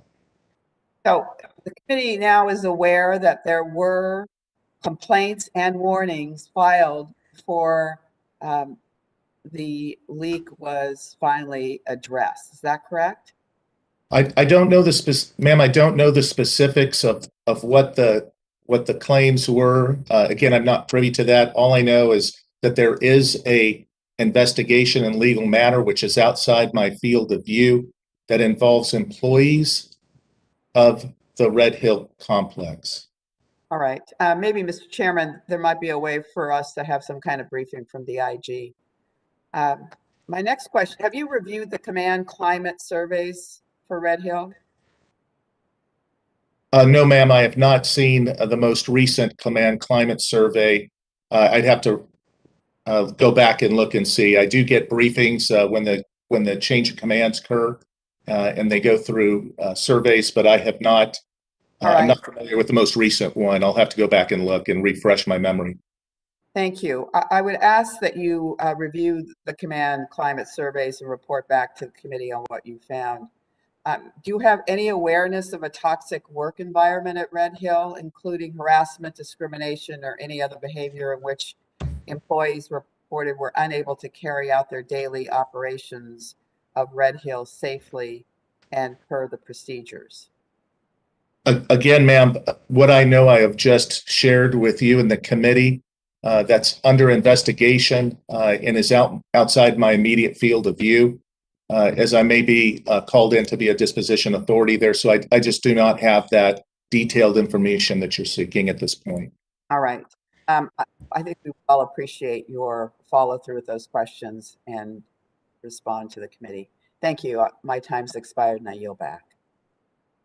Ms. Spear, as chair of the Personnel Subcommittee, if you need additional time with an additional question, you have it now.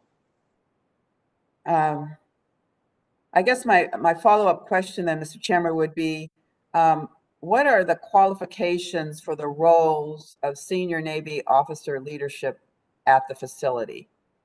Are the commanding officers and/or executive officers that are assigned to Red Hill trained in petroleum management? I'll take that question, ma'am. The answer is no. Commanding officers and executive officers do not undergo specific detailed training in petroleum management. They do receive briefings and some basic training for that, but I would not consider them to be petroleum experts. That said, the current commanding officer of Fleet Logistics Center does happen to be the most experienced supply corps officer, in my professional estimation, to have fuels experience. So moving forward, is there a recognition that having that kind of expertise would be appropriate? Ma'am, I would say, Kind of training? yes, ma'am, I would say that is, well, I'm not, I don't have insight into the PAC fleet investigation, but I can assure you that it's highly likely that the team is looking into all aspects to include the training, as will the Safety and Investigation Board, which was convened yesterday. And as some of the members previously pointed out in their observations with regard to operations and maintenance and training, it really calls for a detailed look of doctrine, organization, training, material solutions, leader development, which is your specific concern there, personnel, facilities. There is quite a bit that we have to take a hard look at that. We have to get real, and we have to understand through these investigations, through the third-party assessments, where we need to get better, and then move out aggressively with humility to make that happen. I hope that answers your questions, but we owe that to the entire Department of Defense across all fuel facilities. All right, thank you. I yield back, Mr. Chairman. Needless to say, Ms. Spear, we will follow up on all of those questions, as well as the other questions raised by the members. Having completed the round of members of the committee, we now turn to Mr. Case. It is your turn. Thank you very much for joining the hearing. I know that you, together with Mr. Kalehi, have been on this issue from the very outset. You've been outspoken. You've provided all of us with information as well as motivation. Mr. Case. Thank you very much, Mr. Chair and Ranking Member, for allowing me to participate in this this subcommittee's critical hearing here. This issue is one of the most single important issues for our delegation, for the people of Hawaii, for our leaders, of any that we face in Hawaii today. And the fact that this subcommittee takes it that seriously is of great comfort to us in Hawaii. And I would say this is not only a matter of the health and safety of hundreds of thousands of residents of Hawaii and visitors to Hawaii, but it is critical to the support, confidence, and trust of the people of Hawaii in the U.S. military and in our mission in the Indo-Pacific. And this is certainly an important ingredient in this subcommittee's focus on the readiness of our military. There must be an alternative to Red Hill. This subcommittee is very deeply involved in what the best alternative to that is. Admiral Converse, thank you for your confirmation to Representative Kahele, my partner in the delegation on this, that the Navy will comply with the emergency order. And he asked you that direct question and you went on at some length, but I just want a yes or no answer. Am I correct in assuming from your answer, which Congressman Kahele also assumed, that the Navy will comply with the emergency order? Sir, yes, we are complying with the emergency order, and we have already begun taking steps along every one of the lines directed in the order. Thank you very much, Admiral.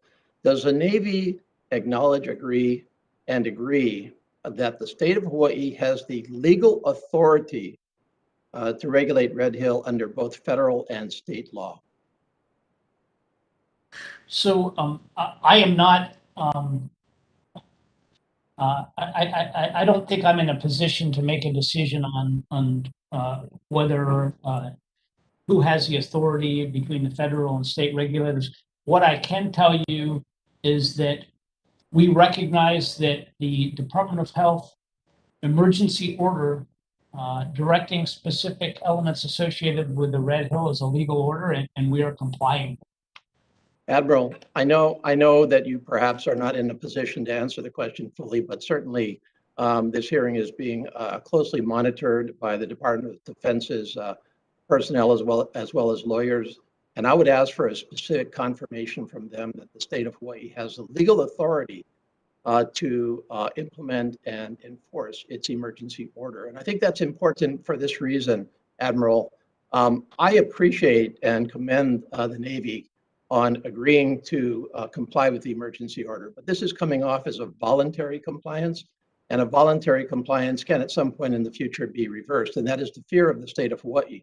And so I would strongly urge the Navy and the Department of Defense, as you analyze your clear legal options in terms of the emergency order, to confirm that the state of Hawaii does in fact have this authority. That's my strong advice to you. That's my request to you.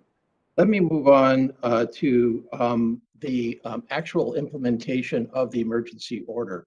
The emergency order requires the Navy, as Congressman Kelly stated, to within 23 days come up with an implementation schedule, including a plan of defueling, following which the Department of Health and also the EPA and others will evaluate that plan. And once that plan is approved, you are required under the emergency order, which you say you're going to comply with, to defuel within 30 days after that. Do you have an estimate of how long it will take for you to implement a defueling order, first of all? And second, are you intimately involved right now, you collectively, in the actual funding requests that it's going to take to implement that order? And I say this with great concern that, to my knowledge, with the exception of one request to Congress in my Appropriations Committee for some emergency funding for some of your initial actions, to my knowledge, there's been no formal request to Congress beyond that. And I have no idea where exactly the Department of Defense stands right now in terms of the president's own budget request for FY23. And I believe that there should be a very significant request in the president's budget to implement the emergency order. So, Congressman Case, first, I want to thank you for your advocacy and understanding of the timeline. Yes, are we concerned that this is a very aggressive timeline to conduct this third-party assessment and to develop the schedule and the work plan? Yes. We are pursuing the issuing of this contract soonest, and as soon as that contract's issued, we will get the right folks in touch with the vendors, and we will make immediate decisions on what's the timeline, how do we get a short-term work schedule and a scope of the work that needs to be done to correct any deficiencies associated with the operations, maintenance, facility, safety, to be able to defuel. And as soon as we have that scoping work done, we understand the importance of getting that to the right people so we can start budgeting for that or making decisions in the current year's budget. And I don't have any more information on that other than that we recognize that the timelines are short and we recognize the linkage to the budgeting cycle and that we need to get those inputs to you soonest. And I thank you for your advocacy. Thank you, Admiral. Thank you, Mr. Chair. Thank you, Mr. Case. I would point out to all the committee that we have not yet completed the appropriation process for the current year, let alone for the coming year. And the NDAA, while completed, is not an appropriation. So we're going to undoubtedly in the days ahead, as we approach February 18th, this issue may occur for all of us to deal with in the next month and a half. Mr. Waltz, I see that Mr. Bergman is back, and the opportunity is his to ask questions for 5 minutes. Mr. Bergman. Oh, thank you, Mr. Chairman. I've been listening the entire time. I may not have been on camera. My apologies for not being visible, but I do not have any questions at this time, other than to say in our role as the Readiness Subcommittee, if your servicemen and women and your families are not ready, we're not ready as a country. So I know that through the collaboration of our oversight and the service's desire and understanding of their mission to be ready, you'll do the right thing. With that, I'll yield back. Thank you, Mr. Bergman. Mr. Waltz, you laid out at your opening 5 points that determine readiness. I suspect that that'll be printed and on my desk the next time we do a hearing, so that I'm constantly reminded of where you're going with this. We now have a second round available.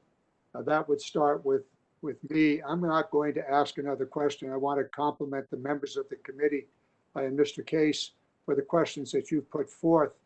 I will simply state that the committee staff, both sides of the aisle, will be following this very closely, and we will be looking for very specific answers to the questions that have been raised, and we will be following the timeline of that have been laid out by the Navy and by the state of Hawaii.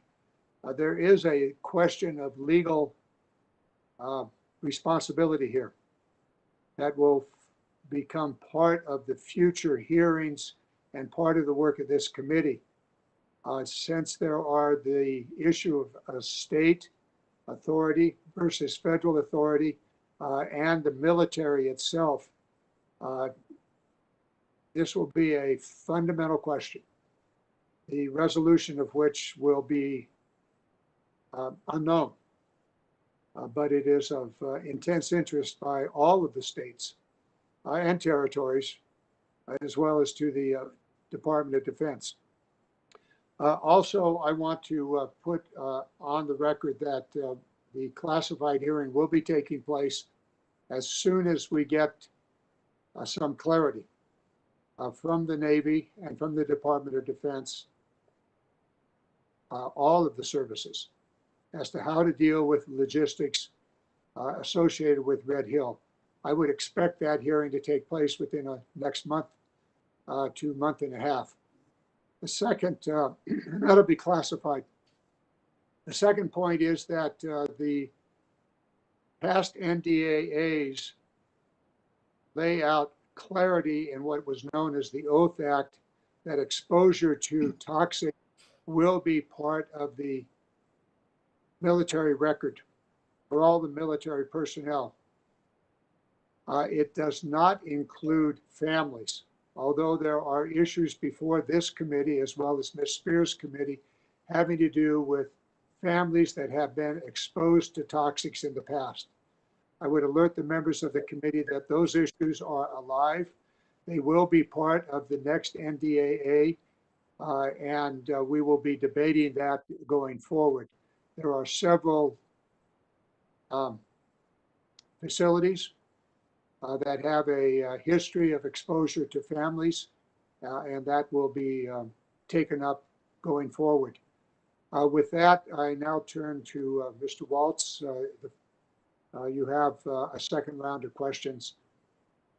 Yeah, thank you, Mr. Chairman. I'll reserve, I have a number of questions, and I'm really looking forward to that classified session. I just will state as we head into that, head towards that session, I am incredibly concerned that the Navy, we all know that Red Hill was established and been in operation since World War II, and I'm incredibly concerned that the Navy's using a World War II era logistics strategy for use in a future conflict in an A2AD environment. And I'm particularly concerned that the Defense Department is malpositioned its fuels laydown across Indo-PACOM, most notably with this incredibly high concentration of bulk fuels at Red Hill. So I'll be looking forward to hearing what steps the Navy, DLA, the department writ large is taking to better align this laydown with to deal with future conflict and with the Indo-PACOM commander's requirements. And with that, Mr. Chairman, I'll yield.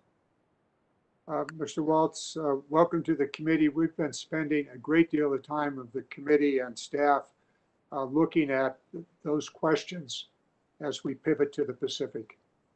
So your interest is going to help us along the way. We are beginning a second round. The hearing, I believe, was scheduled for 3 hours. At the top of the hour, maybe 5 minutes after the top of the hour, I will have to leave for a few moments. I'm looking for the most senior member on the Democratic side to take over sometime around 5 minutes to 10 minutes after the hour. In the meantime, Jeannie just told me that we are actually a 2-hour hearing, not a 3-hour hearing. So we have up on the second round Luria, Leahy, and Case. I think, Mr. Bergman, unless you have questions, you've opted out of questions. Mr. Luria, you're up. Well, thank you, Mr. Chairman. And after listening to some of the follow-on testimony, especially my colleagues from Hawaii, I understand the incredible importance of securing the safety of the water supply, and absolutely believe that everything must be done to clean up the contamination that's happened and to mitigate something like this from happening again. But I am a little bit concerned with the timeline that was laid out, specifically as described by Mr. Case. And, when Admiral Converse was speaking earlier, and he talked about having a third party do a full analysis as part of the investigation. A contract hasn't even been let for that. And that could take months in and of itself to let that contract have this analysis done, these recommendations. And it seems like the timeline that Mr. Case was describing was much more aggressive. So I'd really like to understand, although the Navy has said that they'll comply with this order, is the timeline that was described actually realistic? Because to me, it looks like it would be at least 6 months before you get to the point where you could have these recommendations. Another 6 months before you might start emptying the fuel tanks. Then, the amount of time it takes for that, 250 or so million gallons of fuel, that we could be looking at a year, much more than a year, even potentially, that the operations of Red Hill are impacted. And earlier on, you said that there's no immediate impact. Can you quantify what point in time there will actually be an impact to the operations? And I'm glad that Admiral Converse is here, because although this is not in the chain of command of PAC Fleet, the operational impact side of it is definitely within your purview, Admiral. And if you could just talk a little bit about the realisticness, and that might be NAVFAC or NAVSUP on that side of the timeline for this, but then Admiral Converse, the operational impact of that timeline, if it in fact is more protracted than what we've been talking about. Yes, ma'am. The initial assessment I saw back in the early December was that up through January, February timeframe, the operational impact of not operating the Red Hill fuel facility, other than for sustenance and safety environmental monitoring, was minimal. Beyond that, we don't start incurring costs associated at the Defense Logistics Agency associated with the inability to use that facility to manage the global distribution of fuel in conjunction with all the other fuel points. I don't have details at my fingertips on what those costs are and what the risks to national security associated with continued non-operation of the Red Hill fuel facility beyond January, February. I do know that that assessment is undergoing, and the Defense Logistics Agency is conducting that in support of the commander of Indo-PACOM, and he's being briefed on that. And My understanding was that that will be a part of any discussion that comes up in the classified forum.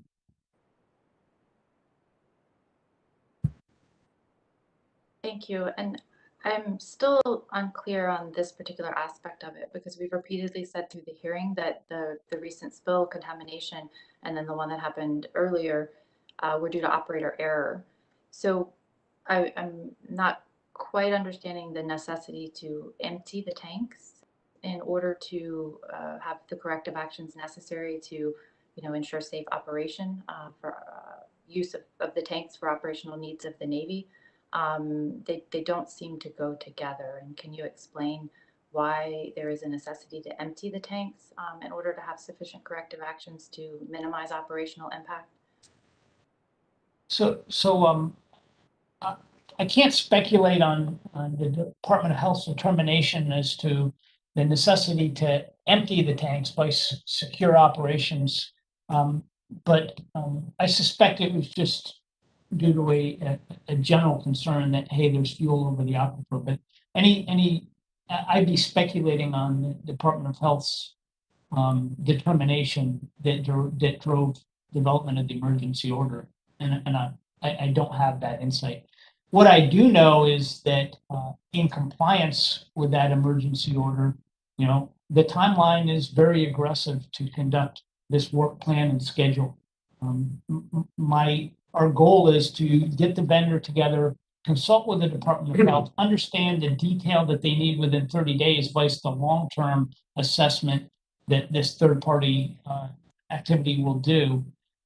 Because clearly, whatever steps we take moving forward associated with Red Hill, the first step needs to be to identify and to validate the problems that led to these two spills and to fix them fully before we do any fuel transfer operations or defueling operations. And I think we would all agree that that needs to be done and it needs to be airtight before we move to the next step of continuing operations, whether it be for defueling. Very good. Ms. Lurie, you've got 13 seconds. Mr. Chair, I yield back. Thank you. I'm going to hold tight to the 5-minute rule here for the remainder of this. In the second round, Mr. Kalehi, you're up. Well, hello, Mr. Chairman. Mr. Chair, I'd like to ask a question that I think is on the minds of many, many people in the community, especially on the island of Oahu, and that talks about the current Red Hill well recovery and remediation plan. Last Thursday, I led a Red Hill tour with area legislators and saw the 8 very large granulated activated carbon filtration tanks that are set up right outside the Red Hill well. For the committee's awareness, Mr. Chairman, these tanks can filter up to 5 million gallons of water per day. And it is my understanding that if this plan is approved, that the Navy will begin drawing and filtering millions of gallons of water and subsequently discharging that water into the nearby Halawa stream. And they will commence this as early as the 20th of January. I have serious reservations about releasing such a high volume of treated water into the stream due to the possible unintended consequences and downstream effects. I understand that this final plan must be approved by all parties, signatories, as part of the interagency drinking water system team. That includes the Hawaii Department of Health, the EPA's Region 9, the Navy, and the Army will all need to sign this plan. In addition, a National Pollutant Discharge Elimination System permit will also need to be issued. I would highly suggest that whenever those 4 very important signatories come to an agreement on how to remediate and recover this well, that before any water is pulled out of the Red Hill well to be filtered, that they fully brief people of Hawaii, the residents of the island of Oahu, before commencing, so that they can instill what my colleague, Representative Case, highlighted, which is confidence and trust that this is the best plan available. So I guess my question would be directed to Admiral Converse or Admiral Korka. What are the alternatives to discharging millions of gallons of treated water into the Halawa stream? Yes, sir, I can take that question. And first and foremost, thanks for visiting the site.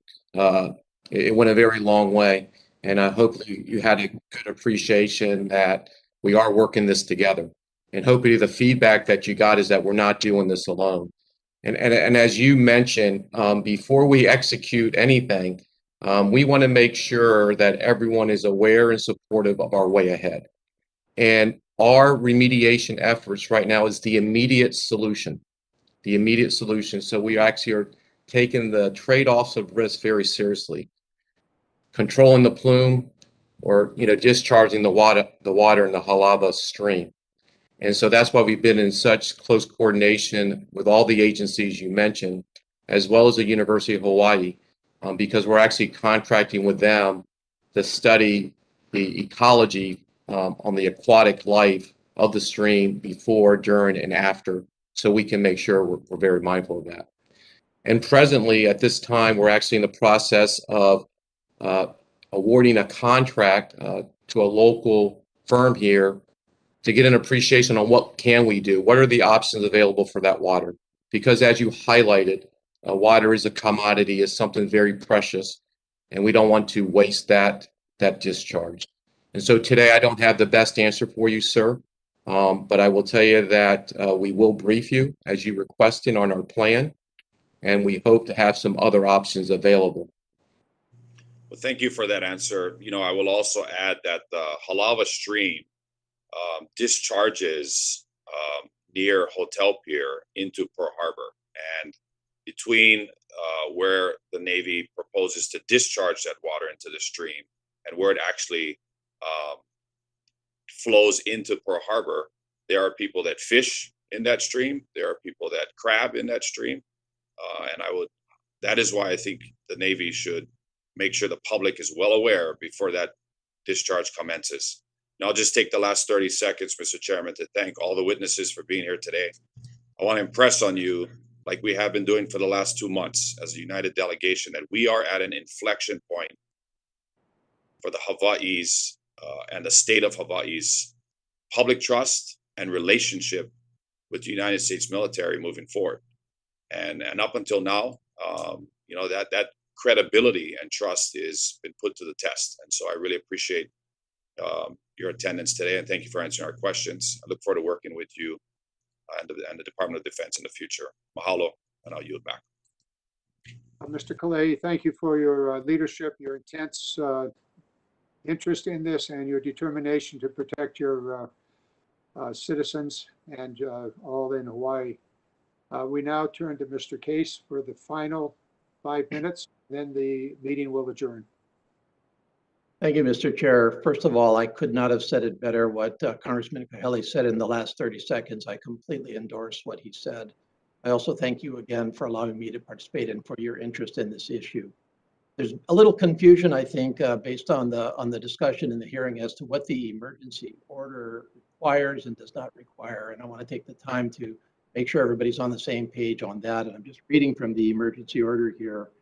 Within 30 days of receipt of this emergency order, the Navy shall submit a work plan and implementation schedule prepared by a qualified independent third party approved by the department to assess the facility operations and system integrity to safely defuel the bulk fuel storage tanks. Upon the department's approval, that's the Department of Health, of the assessment work plan and implementation schedule, conduct the necessary repairs and make necessary changes in operations to address any deficiencies identified in the assessment and work plan. And then within 30 days of completion of required corrective actions, defuel the bulk fuel storage tanks at the facility. So the time frame here is within 30 days after the emergency order, which Admiral Converse has confirmed twice now the Navy will comply with. That date is February 2nd. They are to submit a work plan and implementation schedule. That is ambitious, but it must be met. It's part of the order, it's critical, and I know that the Navy is going to do its very best to achieve that. If there are any questions that need to be addressed in terms of things that were not fully considered within that time frame, they can easily be addressed afterwards in discussions with the Department of Health. The time frame for the Department of Health to review and consider that work plan and implementation schedule is not set forth with specificity in the order, but we all expect that it will be done as soon as possible and as diligently as possible. But once that work plan is approved, then the Navy shall defuel within 30 days. That's what the order says, and that's what we all need to focus on. So that's what's involved here. I want to use my remaining time to make 3 points. The first point, besides thanking the witnesses and the Navy, it has been a very, very good and transparent process with the Navy over the last weeks and months as the Navy and we all faced this crisis. We appreciate, Admiral Converse, your efforts. I want to say from that perspective, you started off by saying, and I credit you for this, the Navy caused this problem, the Navy owns it, and the Navy will fix it. I have no doubt about the sincerity of the Navy in saying that it will fix it, and the belief of the Navy that it can fix it. However, I do, at this point, have to ask the question whether the Navy has the necessary objectivity to fix it. And so therefore, the request of the congressional delegation and others for qualified independent people to look over the Navy's shoulder to determine that the Navy's proposal to fix this is critical all around, not only to getting the fix right, but to earning the trust and confidence that Congressman Cahelli spoke eloquently to. That's number one. Number two, I would strongly urge you not to focus exclusively on operator error. I have said this to the Secretary of the Navy. I've said it to other folks during the course of this discussion. There may well have been errors by the operators at Red Hill, but to confine the explanation simply to operator error is to ignore what is clearly issues with respect to the operation and maintenance, and perhaps even the direct design of Red Hill. Operator error can be avoided by adequate design, by adequate maintenance, and by so to focus only on operator error, I strongly suggest to you is the wrong way to go on this. Number three, I want to go back to my point on adequate funding, because we've had a great discussion this morning, and I have no doubt of the sincerity of the Navy to address Red Hill. However, the ultimate test of the sincerity of the military is adequate funding requests in the Department of Defense's budget that the Department of Defense will fight for in the Office of Management and Budget and in the President's overall allocation of resources, and not at the expense of critical needs in the Indo-Pacific. We just finished in the NDAA an increase in the Pacific Deterrence Initiative from $5 billion to $7.1 billion, and I do not believe that the fixes to Red Hill should be taken out of overall readiness in the Indo-Pacific. Thank you very much, Mr. Chair. My time has expired. Thank you, Mr. Case. Your final point, I see Mr. Waltz with a big smile on his face going, amen. Mr. Waltz, do you want to take a few moments and wrap, and then I will shut this down. Thank you, Mr. Chairman, and thank you to our witnesses and the member interest. I said it a couple of times. I'll say it again. I think this needs to be nested in a broader strategy that I think is long overdue, and that you've been working on for some time, and very much looking forward to that discussion. And I think Representative Case is absolutely right. Where the rubber meets the road is where the money to implement that strategy is going to come from. So thank you so much. I yield. Thank you, Mr. Waltz. This committee will pursue this issue aggressively and timely. We will have a classified hearing, hopefully within about a month. And that'll be, a classified briefing. It will not be a formal hearing. And we will have the information necessary to answer many of the questions. That part of the information that can be made public will be made public. Between now and that classified briefing, we will also make sure that the ongoing work of the Navy is transparent to the public in Hawaii, and importantly, to the members of this committee. And so staff will be following very, very closely, and we'll be receiving timely updates as this progresses.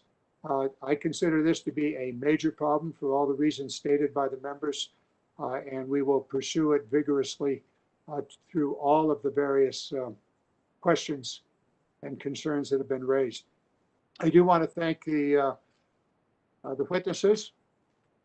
We had 4 fleet flag officers here. That is not normal.